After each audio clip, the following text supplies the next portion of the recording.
ਸ੍ਰੀ ਸਤਿਗੁਰੂ ਵਾਹਿਗੁਰੂ ਜੀ ਕਾ ਖਾਲਸਾ ਵਾਹਿਗੁਰੂ ਜੀ ਕੀ ਫਤਿਹ।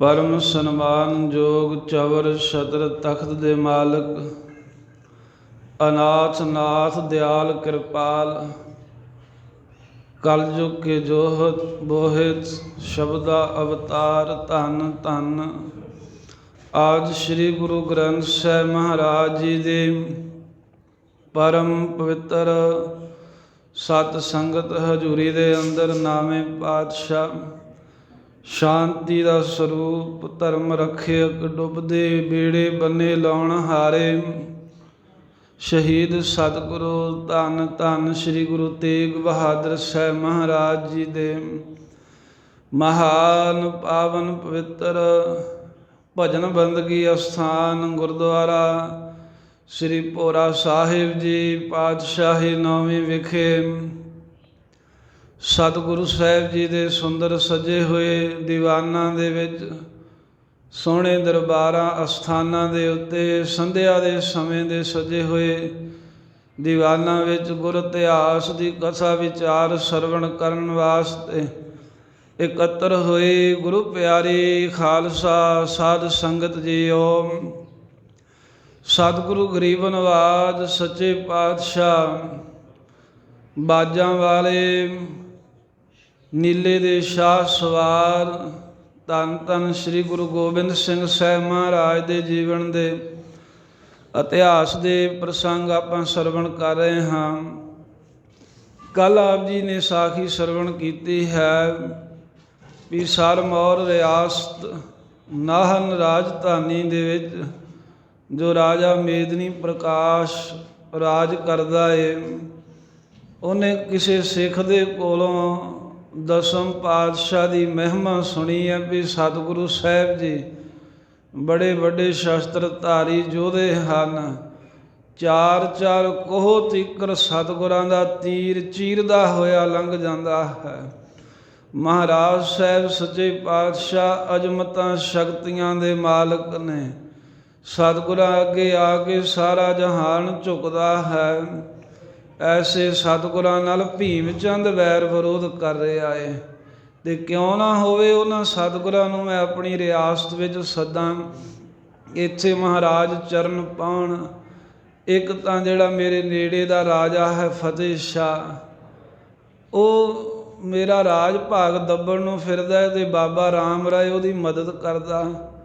ਜੇ ਦਸਮ ਪਾਤਸ਼ਾਹ ਇੱਥੇ ਹੋਣਗੇ ਨਾਲੇ ਮੇਰਾ ਰਾਜ ਸੁਰੱਖਿਅਤ ਰਹੇਗਾ, ਤੇ ਸਤਿਗੁਰੂ ਸਾਹਿਬ ਜੀ ਦੀ ਸ਼ਕਤੀ ਅੱਗੇ ਕਿਸੇ ਦੀ ਸ਼ਕਤੀ ਕੰਮ ਨਹੀਂ ਕਰੇਗੀ। ਆਪਣਾ ਭਲਾ ਸੋਚ ਕੇ ਤੇ ਦਿਲ ਦੀ ਭਾਵਨਾ ਬਣਾ ਕੇ ਗੁਰੂ ਸਾਹਿਬ ਦਾ ਸਿੱਖ ਬਣਨ ਹਿੱਤ ਮੇਦਨੀ ਪ੍ਰਕਾਸ਼ ਨੇ ਚਿੱਠੀ ਲਿਖ ਕੇ ਅਨੰਦਪੁਰ ਸਾਹਿਬ ਭੇਜੀ ਵੀ ਮਹਾਰਾਜ ਜਿੱਥੇ ਮੈਂ ਰਾਜ ਕਰਦਾ ਹਾਂ ਇਹ ਆਪਣਾ ਹੀ ਰਾਜ ਸਮਝੋ। ਭੀਮ ਚੰਦ ਦੇ ਮਾੜੇ ਭਾਗ ਨੇ ਜੋ ਤੁਹਾਡੇ ਨਾਲ ਵਿਰੋਧ ਕਰਦਾ, ਕੀਤੀ ਦਾ ਫਲ ਪਾਵੇਗਾ। ਪਰ ਸਤਿਗੁਰੂ ਆਪ ਮੇਰੇ 'ਤੇ ਮਿਹਰਬਾਨਗੀ ਕਰਕੇ, ਮੇਰੇ 'ਤੇ ਤਰੁੱਠ ਕੇ, ਮੇਰੇ 'ਤੇ ਰਹਿਮਤ ਕਰਕੇ, ਆਪ ਕਿਰਪਾ ਕਰਕੇ ਅਨੰਦਪੁਰ ਸਾਹਿਬ ਤੋਂ ਚੱਲ ਕੇ ਤੇ ਇੱਥੇ ਨਾਹਨ ਦੇ ਵਿੱਚ ਆਉਣਾ ਕਰੋ। ਸਤਿਗੁਰੂ ਇੱਥੇ ਮਨ ਭਾਉਂਦਾ ਜਿੰਨਾ ਚਿਰ ਤੁਹਾਡਾ ਚਿੱਤ ਕਰੇ ਆਨੰਦ ਨਾਲ ਸ਼ਿਕਾਰ ਖੇਡੋ, ਜਿੰਨਾ ਚਿਰ ਇੱਥੇ ਰਹਿਣ ਨੂੰ ਮਨ ਕਰੇ ਤੁਹਾਡਾ ਹੀ ਹੈ ਸਭ ਕੁਝ। ਚਿੱਠੀ ਲਿਖ ਕੇ ਭੇਜੀ ਹੈ। ਦੂਤ ਵਜ਼ੀਰ ਅਨੰਦਪੁਰ ਸਾਹਿਬ ਆਇਆ, ਗੁਰਾਂ ਨੂੰ ਪੜ੍ਹ ਕੇ ਸੁਣਾਈ। ਸਾਹਿਬ ਕਹਿੰਦੇ ਵੀ ਵਕੀਲ ਤੇਰੇ ਰਾਜੇ ਦੀ ਬੇਨਤੀ ਅਸੀਂ ਪ੍ਰਵਾਨ ਕਰ ਲਈ, ਜ਼ਰੂਰ ਜਾਵਾਂਗੇ ਨਾਹਨ, ਪਰ ਹਾਲਾਂ ਅਸੀਂ ਭੀਮ ਚੰਦ ਨਾਲ ਯੁੱਧ ਕਰਨਾ ਹੈ। ਹੰਕਾਰੀ ਬੜਾ ਹੋਇਆ, ਉਹਦਾ ਹੰਕਾਰ ਨਾਸ਼ ਕਰਨਾ ਹੈ।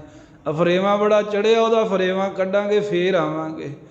ਕੁਝ ਸਮਾਂ ਤੂੰ ਇੱਥੇ ਸਾਡੇ ਕੋਲ ਅਨੰਦਪੁਰ ਰਹੋ, ਬਾਅਦ ਵਿੱਚ ਜ਼ਰੂਰ ਜਾਵਾਂਗੇ ਨਾਹਨ। ਮਸੰਦਾਂ ਨੇ ਇਹ ਗੱਲ ਸੁਣੀ ਵੀ ਵੇਖੋ ਰਾਜੇ ਦਾ ਸੁਨੇਹਾ ਆਇਆ। ਉਹ ਚਾਹੁੰਦੇ ਨੇ ਵੀ ਮਹਾਰਾਜ ਜਿਵੇਂ ਕਿਵੇਂ ਇੱਥੋਂ ਚਲੇ ਜਾਣ। ਇਹਨਾਂ ਦੀ ਇਹ ਸੋਚ ਹੈ ਵੀ ਜੇ ਅਨੰਦਪੁਰੋਂ ਗੁਰੂ ਸਾਹਿਬ ਚਲੇ ਜਾਣਗੇ ਫਿਰ ਜੰਗ ਟਲ ਜੂਗਾ। ਇਹਨਾਂ ਨੂੰ ਇਹ ਨਹੀਂ ਪਤਾ ਵੀ ਸਤਿਗੁਰੂ ਸਾਹਿਬ ਜੀ ਧਰਮ ਯੁੱਧ ਕਰਨ ਆਏ ਨੇ। ਥਾਂ ਕੋਈ ਵੀ ਹੋਵੇ ਸਤਿਗੁਰਾਂ ਕੰਮ ਉਹੀ ਕਰਨਾ ਹੈ। ਪਰ ਫਿਰ ਵੀ ਇਹ ਸੋਚ ਕੇ ਵੀ ਗੁਰੂ ਸਾਹਿਬ ਜੇ ਨਾਹਨ ਚਲੇ ਗਏ ਤਾਂ ਭੀਮ ਚੰਦ ਨਾਲ ਜੰਗ ਨਹੀਂ ਹੋਵੇਗਾ।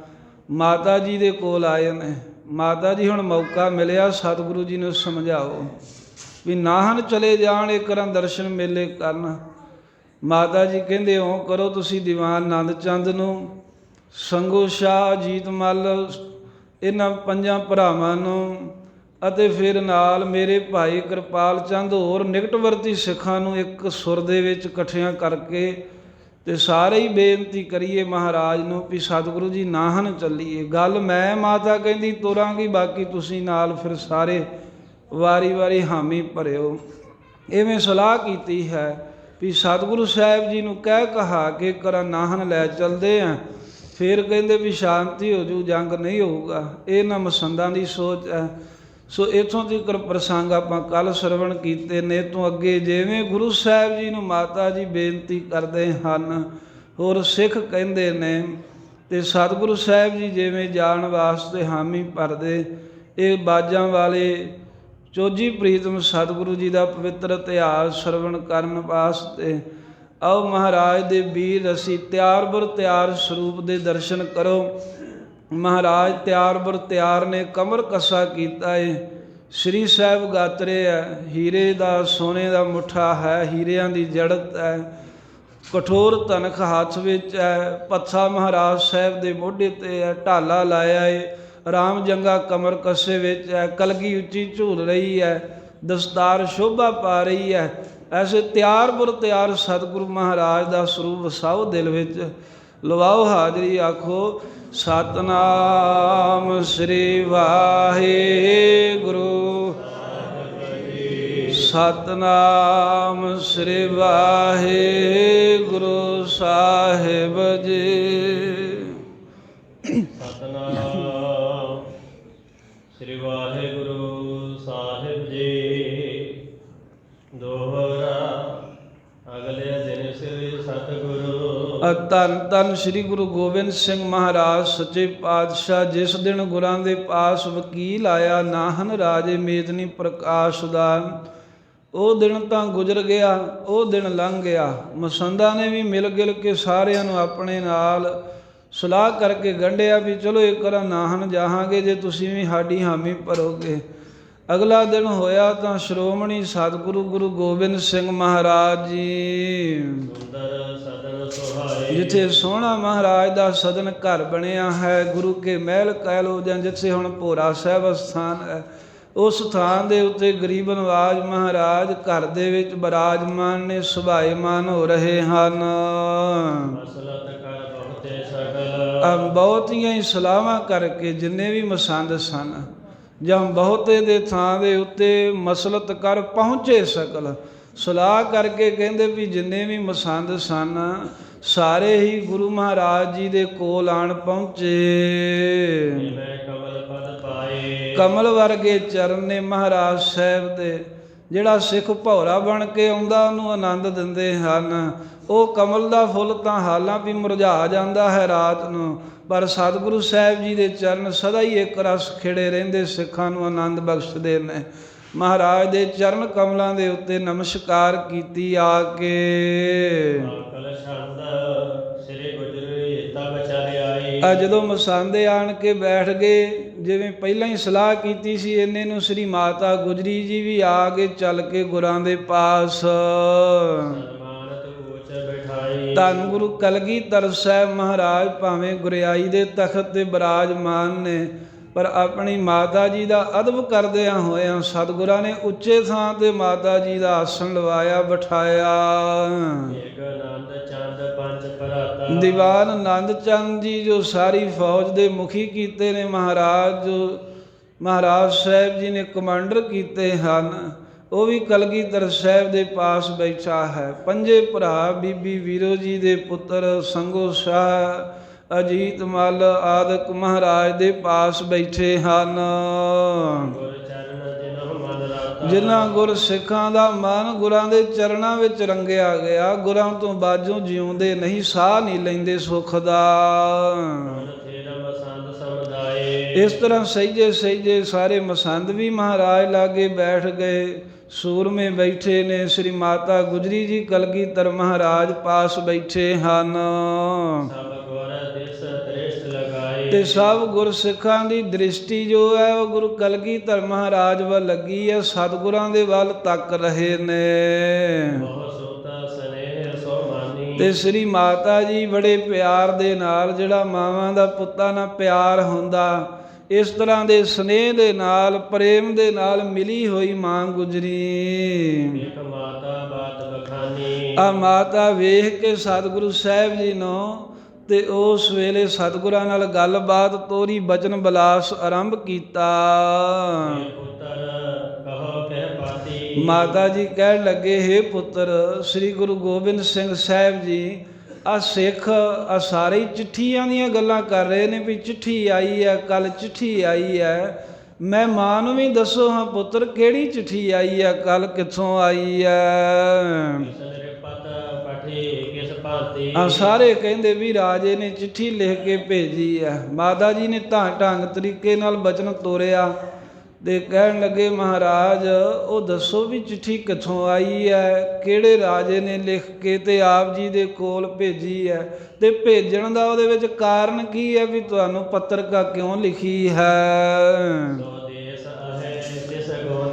ਤੇ ਫਿਰ ਮਹਾਰਾਜ ਜੀ ਆਪ ਇਹ ਵੀ ਕਿਰਪਾ ਕਰਕੇ ਦੱਸੋ ਵੀ ਜਿਹੜੇ ਦੇਸ਼ ਇਲਾਕੇ ਦੇ ਰਾਜੇ ਨੇ ਪੱਤਰਕਾ ਲਿਖੀ ਹੈ, ਉਹ ਦੇਸ਼ ਕਿਸ ਦਿਸ਼ਾ ਦੇ ਵਿੱਚ, ਕਿਹੜੇ ਕੋਨੇ, ਕਿਹੜੀ ਤਰਫ ਹੈ।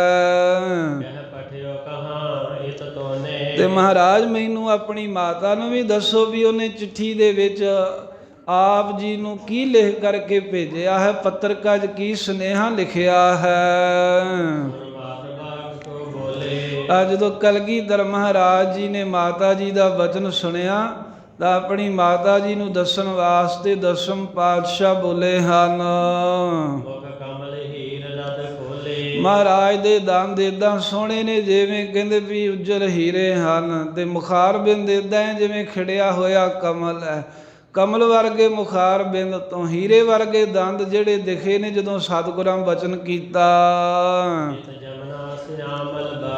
ਆ ਮਹਾਰਾਜ ਕਹਿਣ ਲੱਗੇ, ਮਾਤਾ ਜੀ ਕਾਲੇ ਰੰਗ ਕਾਲੇ ਪਾਣੀ ਵਾਲੀ ਜਮਨਾ ਜਿੱਧਰ ਵਹਿੰਦੀ ਹੈ ਨਾ, ਜਿੱਥੇ ਜਮਨਾ ਦਾ ਪ੍ਰਵਾਹ ਹੈ, ਉਧਰ ਜਮਨਾ ਦੇ ਲਾਗੇ ਹੀ ਇੱਕ ਬਹੁਤ ਵੱਡਾ ਰਾਜਾ, ਰਾਜੇ ਦੀ ਪੁਰੀ ਹੈ, ਰਾਜੇ ਦਾ ਬੜਾ ਸੋਹਣਾ ਸ਼ਹਿਰ ਵਸਦਾ ਏ। ਨਾਹਨ ਦਾ ਰਾਜਾ ਕਹਿੰਦੇ ਨੇ, ਨਾਮ ਉਹਦਾ ਮੇਦਨੀ ਪ੍ਰਕਾਸ਼ ਹੈ, ਪਰ ਉਂਝ ਸਾਰੇ ਕਹਿੰਦੇ ਨਾਹਨ ਪਤੀ ਹੈ। ਸਿਰਮੌਰ ਮਾਤਾ ਜੀ ਰਿਆਸਤ ਦਾ ਨਾਮ ਹੈ, ਤੇ ਰਾਜਧਾਨੀ ਨਾਹਨ ਹੈ, ਉੱਚੇ ਪਹਾੜ ਤੇ ਬਣੀ ਹੋਈ, ਤੇ ਸਾਰੇ ਹੀ ਨਾਹਨਪਤੀ ਮੇਦਨੀ ਪ੍ਰਕਾਸ਼ ਕਹਿੰਦੇ ਹਨ ਜਿਨੇ ਚਿੱਠੀ ਲਿਖੀ ਹੈ। ਤੇ ਫਿਰ ਮਾਤਾ ਜੀ ਨੇ ਪੁੱਛਿਆ ਸੀ ਨਾ, ਪਹਿਲਾਂ ਤੇ ਇਹ ਪੁੱਛਿਆ ਸੀ ਵੀ ਚਿੱਠੀ ਕਿੱਥੋਂ ਆਈ ਹੈ, ਉਹ ਮਹਾਰਾਜ ਕਹਿੰਦੇ ਵੀ ਨਾਹਨ ਤੋਂ ਆਈ ਹੈ। ਫਿਰ ਪੁੱਛਿਆ ਸੀ ਉਹਨੇ ਚਿੱਠੀ 'ਚ ਲਿਖਿਆ ਕੀ ਹੈ, ਮਹਾਰਾਜ ਕਹਿੰਦੇ ਮਾਤਾ ਜੀ ਉਸ ਰਾਜੇ ਨੇ ਚਿੱਠੀ ਦੇ ਵਿੱਚ ਅਰਜੀ ਲਿਖੀ ਹੈ, ਅਰਦਾਸਨਾਮਾ ਬੇਨਤੀਨਾਮਾ ਲਿਖ ਕੇ ਭੇਜਿਆ ਹੈ। ਉਹਨੂੰ ਕਿਸੇ ਨੇ ਦੱਸਿਆ ਵੀ ਇੱਧਰ ਭੀਮ ਚੰਦ ਦੇ ਨਾਲ ਸਾਡਾ ਵੈਰ ਵਿਰੋਧ ਵੱਧ ਗਿਆ, ਜੰਗ ਯੁੱਧ ਦੀਆਂ ਤਿਆਰੀਆਂ ਹੋ ਰਹੀਆਂ ਹਨ, ਇਸ ਕਰਕੇ ਮਾਤਾ ਜੀ ਸਾਨੂੰ ਉਹਨੇ ਆਪਣੇ ਦੇਸ਼ ਦੇ ਵਿੱਚ ਬੁਲਾਇਆ ਏ ਵੀ ਤੁਸੀਂ ਮਹਾਰਾਜ ਇੱਥੇ ਨਾਹਨ ਵਿੱਚ ਆ ਜਾਵੋ ਕੁਝ ਸਮਾਂ। ਏਦਾਂ ਸਤਿਗੁਰੂ ਸਾਹਿਬ ਜੀ ਨੇ ਦੱਸਿਆ ਤਾਂ ਮਾਮਾ ਕਿਰਪਾਲ ਚੰਦ ਜੀ ਵੀ ਲਾਗਿਓਂ ਬੋਲੇ, ਕਹਿਣ ਲੱਗੇ, ਹੇ ਭੈਣ ਜੀ ਸੁਣੋ, ਕਹਿੰਦੇ ਵੀ ਬੜਾ ਸੋਹਣਾ ਲਿਖ ਕੇ ਭੇਜਿਆ ਹੈ, ਬੜੇ ਪਿਆਰ ਦੇ ਬੜੇ ਸ਼ਰਧਾ ਦੇ ਵਚਨ ਲਿਖ ਕਰਕੇ ਭੇਜੇ ਹਨ ਚਿੱਠੀ ਦੇ ਵਿੱਚ ਰਾਜੇ ਮੇਦਨੀ ਪ੍ਰਕਾਸ਼ ਨੇ। ਤੇ ਬਾਕੀ ਉਹ ਸਥਾਨ ਦੀ ਗੱਲ ਕਰੀਏ ਤਾਂ ਜਿਹੜੀ ਦੂਨ ਹੈ ਨਾ, ਪਹਾੜਾਂ ਦੇ ਵਿਚਲਾ ਪੱਧਰਾ ਇਲਾਕਾ ਜਿੰਨਾ ਵੀ ਹੈ, ਬਹੁਤ ਵੱਡੀ ਕਹਿੰਦੇ ਦੂਰ ਦੂਰ ਤੀਕਰ ਉਹ ਦੂਨ ਫੈਲੀ ਹੋਈ ਹੈ। ਨਾਹਨ ਜਿਹੜਾ ਇਹ ਨਾਹਨ ਤੇ ਸਿਰਮੌਰ ਰਿਆਸਤ ਬਹੁਤ ਦੂਰ ਤੀਕਰ ਫੈਲੀ ਹੋਈ ਹੈ। ਤੇ ਮਾਤਾ ਜੀ ਭੈਣ ਜੀ ਜਿਨ੍ਹਾਂ ਨੇ ਉਹ ਵੇਖਿਆ ਹੈ ਨਾ, ਮਾਮਾ ਕਿਰਪਾਲ ਚੰਦ ਆਪਣੀ ਭੈਣ ਸ੍ਰੀ ਮਾਤਾ ਗੁਜਰੀ ਜੀ ਨੂੰ ਦੱਸ ਰਹੇ ਆ, ਕਿਉਂਕਿ ਪਹਿਲਾਂ ਸਤਿਗੁਰੂ ਬਚਨ ਕੀਤਾ, ਹੁਣ ਮਹਾਰਾਜ ਤੋਂ ਬਾਅਦ ਮਾਮਾ ਜੀ ਬਚਨ ਕਰਦੇ ਨੇ ਵੀ ਜਿਨ੍ਹਾਂ ਨੇ ਭੈਣ ਜੀ ਉਹ ਵੇਖਿਆ ਹੈ ਨਾ, ਜਿਵੇਂ ਕੱਲ ਵਕੀਲ ਹੀ ਆਇਆ ਜਾਂ ਹੋਰ ਵੀ ਕੋਈ, ਉਹ ਸਾਰੇ ਹੀ ਬੜੀ ਉਸਤਤ ਕਰਦੇ ਹਨ ਵੀ ਨਾਹਨ ਦਾ ਇਲਾਕਾ ਬੜਾ ਹੀ ਰਮਣੀਕ ਹੈ, ਬੜਾ ਹੀ ਸੋਹਣਾ ਹੈ। ਆ ਮਾਤਾ ਜੀ ਉਹਦੀ ਇਸ ਭੈਣ ਜੀ ਸੁੰਦਰਤਾ ਤਾਂ ਐਸੀ ਹੈ ਵੀ ਬਾਬਾ ਰਾਮ ਰਾਏ ਜੀ ਵੀ ਕਹਿੰਦੇ ਵੀ ਉਸ ਇਲਾਕੇ ਵਿੱਚ ਆਪਣਾ ਟਿਕਾਣਾ ਬਣਾਉਣ ਲਈ ਆਏ ਹੋਏ ਸਨ, ਲੱਭ ਰਹੇ ਸਨ ਵੀ ਕਿੱਥੇ ਟਿਕਾਣਾ ਕਰੀਏ। ਤੇ ਜਦੋਂ ਰਾਮ ਰਾਏ ਜੀ ਨੇ ਉਹ ਦੂਣ ਉਹ ਜਮਨਾ ਦਾ ਕਿਨਾਰਾ ਵੇਖਿਆ, ਸੁਖਦਾਇਕ ਜਾਨ ਵਸੇਖੀ। ਆ ਸੁਖਦਾਈ ਜਾਣੀ ਵੀ ਇੱਥੇ ਬੜਾ ਸੁਖ ਹੋਵੇਗਾ, ਤੇ ਦੇਹਰਾਦੂਨ ਨਗਰ ਵਸਾ ਕੇ ਉੱਥੇ ਹੀ ਬੈਠ ਗਏ। ਇੱਥੋਂ ਆਨੰਦਪੁਰ ਸਾਹਿਬ ਤੋਂ ਉਹ ਤਾਂ ਕਹਿੰਦੇ ਵੀ ਦੂਰ ਹੈ, ਉਹ ਜਮਨਾ ਤੋਂ ਪਰਲੇ ਪਾਸੇ ਹੈ ਜਿੱਥੇ ਰਾਮ ਰਾਏ ਜੀ ਰਹਿੰਦੇ ਹਨ। ਆ ਸੂਰਜ ਦੀ ਪੁੱਤਰੀ ਜਮਨਾ ਜਿੱਥੇ ਕਹਿੰਦੇ ਵੀ ਆਨੰਦ ਦੇ ਰਹੀ ਹੈ, ਬੜੇ ਤੇਜ਼ ਪ੍ਰਵਾਹ ਤੇ ਨਿਰਮਲ ਜਲ ਦੇ ਸਹਿਤ ਵਹਾਅ ਦੇ ਵਿੱਚ ਵਹਿੰਦੀ ਹੈ। ਆ ਉਸ ਜਮਨਾ ਤੋਂ ਕੁਝ ਪਰੇ ਦੇਹਰਾਦੂਨ ਹੈ, ਉੱਥੇ ਬਾਬਾ ਰਾਮ ਰਾਏ ਜੀ ਵਸਦੇ ਹਨ, ਜਿੱਥੇ ਜਮਨਾ ਸਭ ਨੂੰ ਆਨੰਦ ਦੇ ਰਹੀ ਹੈ ਦੋਵੇਂ ਪਾਸੇ। ਤੇ ਭੈਣ ਜੀ ਉੱਥੇ ਹੀ ਵੇਖੋ ਰਾਮ ਰਾਏ ਤਾਂ ਜਦੋਂ ਦਾ ਉੱਥੇ ਟਿਕਿਆ ਉਹ ਤਾਂ ਨਹੀਂ ਕਿਤੇ ਜਾਂਦਾ, ਉੱਥੇ ਹੀ ਫਿਰਦਾ ਤੁਰਦਾ ਰਹਿੰਦਾ ਤੇ ਖੁਸ਼ ਰਹਿੰਦਾ ਹੈ ਦੇਹਰਾਦੂਨ ਵਿੱਚ। ਆ ਕਿਰਪਾਲ ਚੰਦ ਜੀ ਨੇ ਇੰਨਾ ਕੁ ਭਜਨ ਕੀਤਾ, ਫਿਰ ਦੀਵਾਨ ਆਨੰਦ ਚੰਦ ਜੀ ਬੋਲੇ, ਕਿਉਂਕਿ ਸਾਰਿਆਂ ਨੂੰ ਪਹਿਲਾਂ ਹੀ ਮਾਤਾ ਜੀ ਵੱਲੋਂ ਇਹ ਬੇਨਤੀ ਜਾਂ ਹੁਕਮ ਕਰ ਦਿੱਤਾ ਸੀ ਵੀ ਇਸ ਵਾਰ ਤੁਸੀਂ ਮੇਰੀ ਮੰਨਣੀ ਹੈ ਸਾਰਿਆਂ ਨੇ, ਵੀ ਬਾਅਦ ਵਿੱਚ ਫਿਰ ਵੇਖੀ ਜਾਓ ਵੀ ਇੱਕ ਵਾਰ ਹੁਣ ਸਾਰੇ ਹੀ ਕਹੋ ਮਹਾਰਾਜ ਨੂੰ ਵੀ ਨਾਹਣ ਚੱਲੀਏ। ਉਹ ਗੱਲ ਨੂੰ ਅੱਗੇ ਹੋਰ ਨਾਲ ਦੀ ਨਾਲ ਬਣਾਉਣ ਲਈ ਕਿਰਪਾਲ ਚੰਦ ਜੀ ਨੇ ਵੀ ਕਹਿਦਾ ਵੀ ਬੜਾ ਸੋਹਣਾ ਧਰਤ ਹੈ। ਫਿਰ ਹੁਣ ਦੀਵਾਨ ਆਨੰਦ ਚੰਦ ਬੋਲਿਆ, ਕਹਿਣ ਲੱਗਾ ਵੀ ਮਾਤਾ ਜੀ ਕਹਿੰਦੇ ਵੀ ਇਹੋ ਜੀ ਸੋਹਣੀ ਤੇ ਏਡੀ ਮਹਾਨ ਦੂਣ ਹੈ, ਐਡਾ ਸੋਹਣਾ ਇਲਾਕਾ ਹੈ ਸਿਰਮੌਰ ਦਾ। ਜੇ ਗੁਰੂ ਕਲਗੀਧਰ ਸਾਹਿਬ ਦੀ ਰੁਚੀ ਹੋਵੇ ਨਾ, ਜੇ ਦਸਮ ਪਾਤਸ਼ਾਹ ਦੇ ਮਨ ਨੂੰ ਭਾਵੇ, ਜੇ ਮਹਾਰਾਜ ਸਾਹਿਬ ਦੇ ਮਨ ਨੂੰ ਚੰਗਾ ਲੱਗੇ ਤੇ ਫੇਰ ਕਹਿੰਦੇ ਵੀ ਸਾਨੂੰ ਵੀ ਵੇਖਣ ਦਾ ਸਮਾਂ ਮਿਲ ਜੂਗਾ। ਆਨੰਦ ਚੰਦ ਜੀ ਮਹਾਰਾਜ ਸਾਹਿਬ ਸੱਚੇ ਪਾਤਸ਼ਾਹ ਦੇ ਵੱਲ ਇਸ਼ਾਰਾ ਜਿਹਾ ਕਰਕੇ ਜਿਵੇਂ ਮਾਤਾ ਜੀ ਨੇ ਕਿਹਾ, ਮਾਤਾ ਜੀ ਜੇ ਮਹਾਰਾਜ ਨੂੰ ਚੰਗਾ ਲੱਗੇ ਨਾ, ਜੇ ਗੁਰੂ ਸਾਹਿਬ ਚੱਲਣਾ ਚਾਹਣ ਤਾਂ ਅਸੀਂ ਵੀ ਕਹਿੰਦੇ ਉਹ ਦੂਣ ਦਾ ਇਲਾਕਾ ਵੇਖ ਲਈਏ, ਸਾਨੂੰ ਵੀ ਉਹ ਸੁੰਦਰ ਜਗ੍ਹਾ ਵੇਖਣ ਦਾ ਸਮਾਂ ਮਿਲੇ। ਤੇ ਫਿਰ ਉੱਥੇ ਮਹਾਰਾਜ ਸਾਹਿਬ ਜੀ ਤੁਸੀਂ ਜੇ ਚੱਲ ਪਏ ਨਾ ਤਾਂ ਨੇਤੀ ਕਨੇਰੇ ਸ਼ਿਕਾਰ ਖੇਡਿਓ, ਕਹਿੰਦੇ ਵੀ ਬੜੇ ਹੀ ਉੱਥੇ ਸੰਘਣੇ ਜੰਗਲ ਦੇ ਵਿੱਚ ਸੰਘਣੇ ਜਾਨਵਰ ਰਹਿੰਦੇ ਨੇ। ਬੜਾ ਮਹਾਰਾਜ ਚਿੱਤ ਦੇ ਵਿੱਚ ਆਨੰਦ ਵਧੂਗਾ ਜੇ ਆਪਾਂ ਉਧਰ ਦੇਹਰਾਦੂਨ ਨਾਹਨ ਤੇ ਸਿਰਮੌਰ ਦੇ ਵਿੱਚ ਵਿਚਰਾਂਗੇ। ਇੱਥੇ ਆਪਾਂ ਕੀ ਕਰਨਾ, ਇੱਥੇ ਤਾਂ ਭੀਮ ਚੰਦ ਦੇ ਪਹਾੜੀਆ ਝੂਠਾ ਹੀ ਹੈ, ਮਹਾਰਾਜ ਕੁਫਰ ਹੀ ਤੋਲਦਾ ਹੈ। ਆ ਨੇਤੀ ਵੇਖੋ ਕਿੱਡਾ ਭਾਰੀ ਵੈਰ ਵਿਰੋਧ ਕਰਨ ਦੇ ਲਈ ਕ੍ਰੋਧ ਜਿਹਾ ਕਰਦਾ ਰਹਿੰਦਾ, ਐਵੇਂ ਧਮਕੀਆਂ ਜਿਹੀਆਂ ਦਿੰਦਾ ਰਹਿੰਦਾ ਆਪਾਂ ਨੂੰ। ਆ ਹੁਣ ਮਹਾਰਾਜ ਸਾਹਿਬ ਜੀ ਉਹ ਡਰ ਗਿਆ ਹੈ, ਡਰ ਗਿਆ ਹੈ ਕਹਿ ਲੋ ਵੀ ਹੁਣ ਜੰਗ ਕਰਨ ਵੱਲੋਂ ਟਾਲਾ ਵੱਟ ਗਿਆ ਹੈ ਭੀਮ ਚੰਦ। ਨਹੀਂ ਤਾਂ ਫਿਰ ਜਦੋਂ ਆਉਂਦਾ ਚੜ ਕੇ ਤਾਂ ਜੰਗ ਦੇ ਵਿੱਚ ਵੇਖਦਾ ਉਹ ਗੁਰੂ ਕਲਗੀਧਰ ਮਹਾਰਾਜ ਦਾ ਅੱਛੇ ਜੰਗ ਹੁੰਦਾ, ਗੁਰੂ ਮਹਾਰਾਜ ਸਾਹਿਬ ਜੀ ਦੀ ਵੀਰ ਬਹਾਦਰਤਾ, ਮਹਾਰਾਜ ਸਾਹਿਬ ਜੀ ਦੀ ਯੁੱਧ ਵਿਦਿਆ ਦਾ ਫੇਰ ਪਤਾ ਲੱਗਦਾ। ਹੁਣ ਤਾਂ ਉਹ ਟਲ ਗਿਆ ਹੈ ਭੀਮ ਚੰਦ, ਹੈ ਤਾਂ ਹੰਕਾਰੀ ਏ ਪਰ ਇਸ ਵੇਲੇ ਜੰਗ ਕਰਨ ਵੱਲੋਂ ਟਾਲਾ ਵੱਟ ਗਿਆ। ਜੇ ਆਉਂਦਾ ਤੇ ਜੰਗ ਦੇ ਵਿੱਚ ਫੇਰ ਵੇਖਦਾ ਜੌਹਰ ਸਾਡੇ। ਇਸ ਤਰ੍ਹਾਂ ਦਾ ਘਮਸਾਨ ਦਾ ਯੁੱਧ ਗੁਰੂ ਕਲਗੀਧਰ ਮਹਾਰਾਜ ਸਾਹਿਬ ਤੇ ਇਹਨਾਂ ਦੀ ਛਤਰ ਛਾਇਆ ਦੇ ਵਿੱਚ ਸਮੂਹ ਸਿੱਖ ਘਾਲਦੇ, ਇੱਦਾਂ ਦਾ ਜੰਗ ਕਰਦੇ। ਜਿਸ ਜੰਗ ਨੂੰ ਵੇਖ ਕੇ ਭੀਮ ਚੰਦ ਹੈਰਾਨ ਹੋ ਜਾਣਾ ਸੀ, ਭੀਮ ਚੰਦ ਨੇ ਪਰੇਸ਼ਾਨ ਹੋ ਜਾਣਾ ਸੀ ਵੀ ਇਹ ਤਾਂ ਬੜੇ ਵੱਡੇ ਲੜਾਕੂ ਹਨ। ਆ ਉਹਦੇ ਮੁਖ ਦੇ ਉੱਤੇ ਤਾਂ ਕਹਿੰਦੇ ਵੀ ਜੇ ਕਮਲ ਹੈ ਨਾ ਉਹਦਾ ਮੁਖ ਤਾਂ ਹੁਣ ਤਾਂ ਮੰਨੋ ਵੀ ਉੱਤੇ ਕਾਲਖ ਹੀ ਲੱਗੀ ਹੋਈ ਹੈ, ਜਿਵੇਂ ਬਿੰਦੀ ਕੋਈ ਸ਼ਾਹੀ ਹੋਵੇ। ਕਹਿੰਦੇ ਵੀ ਕਮਲ ਵਰਗਾ ਮੁਖ ਜਿਹੜਾ ਰਾਜਾ ਆਪਣਾ ਕਹਿੰਦਾ ਸੀ, ਹੁਣ ਜਿਹੜਾ ਜੰਗ ਯੁੱਧ ਵੱਲੋਂ ਟਾਲਾ ਵਟਿਆ ਹੈ ਨਾ, ਇਹ ਤੇ ਮੰਨੋ ਵੀ ਕਾਲਖ ਹੀ ਲੱਗੀ ਹੋਈ ਹੈ।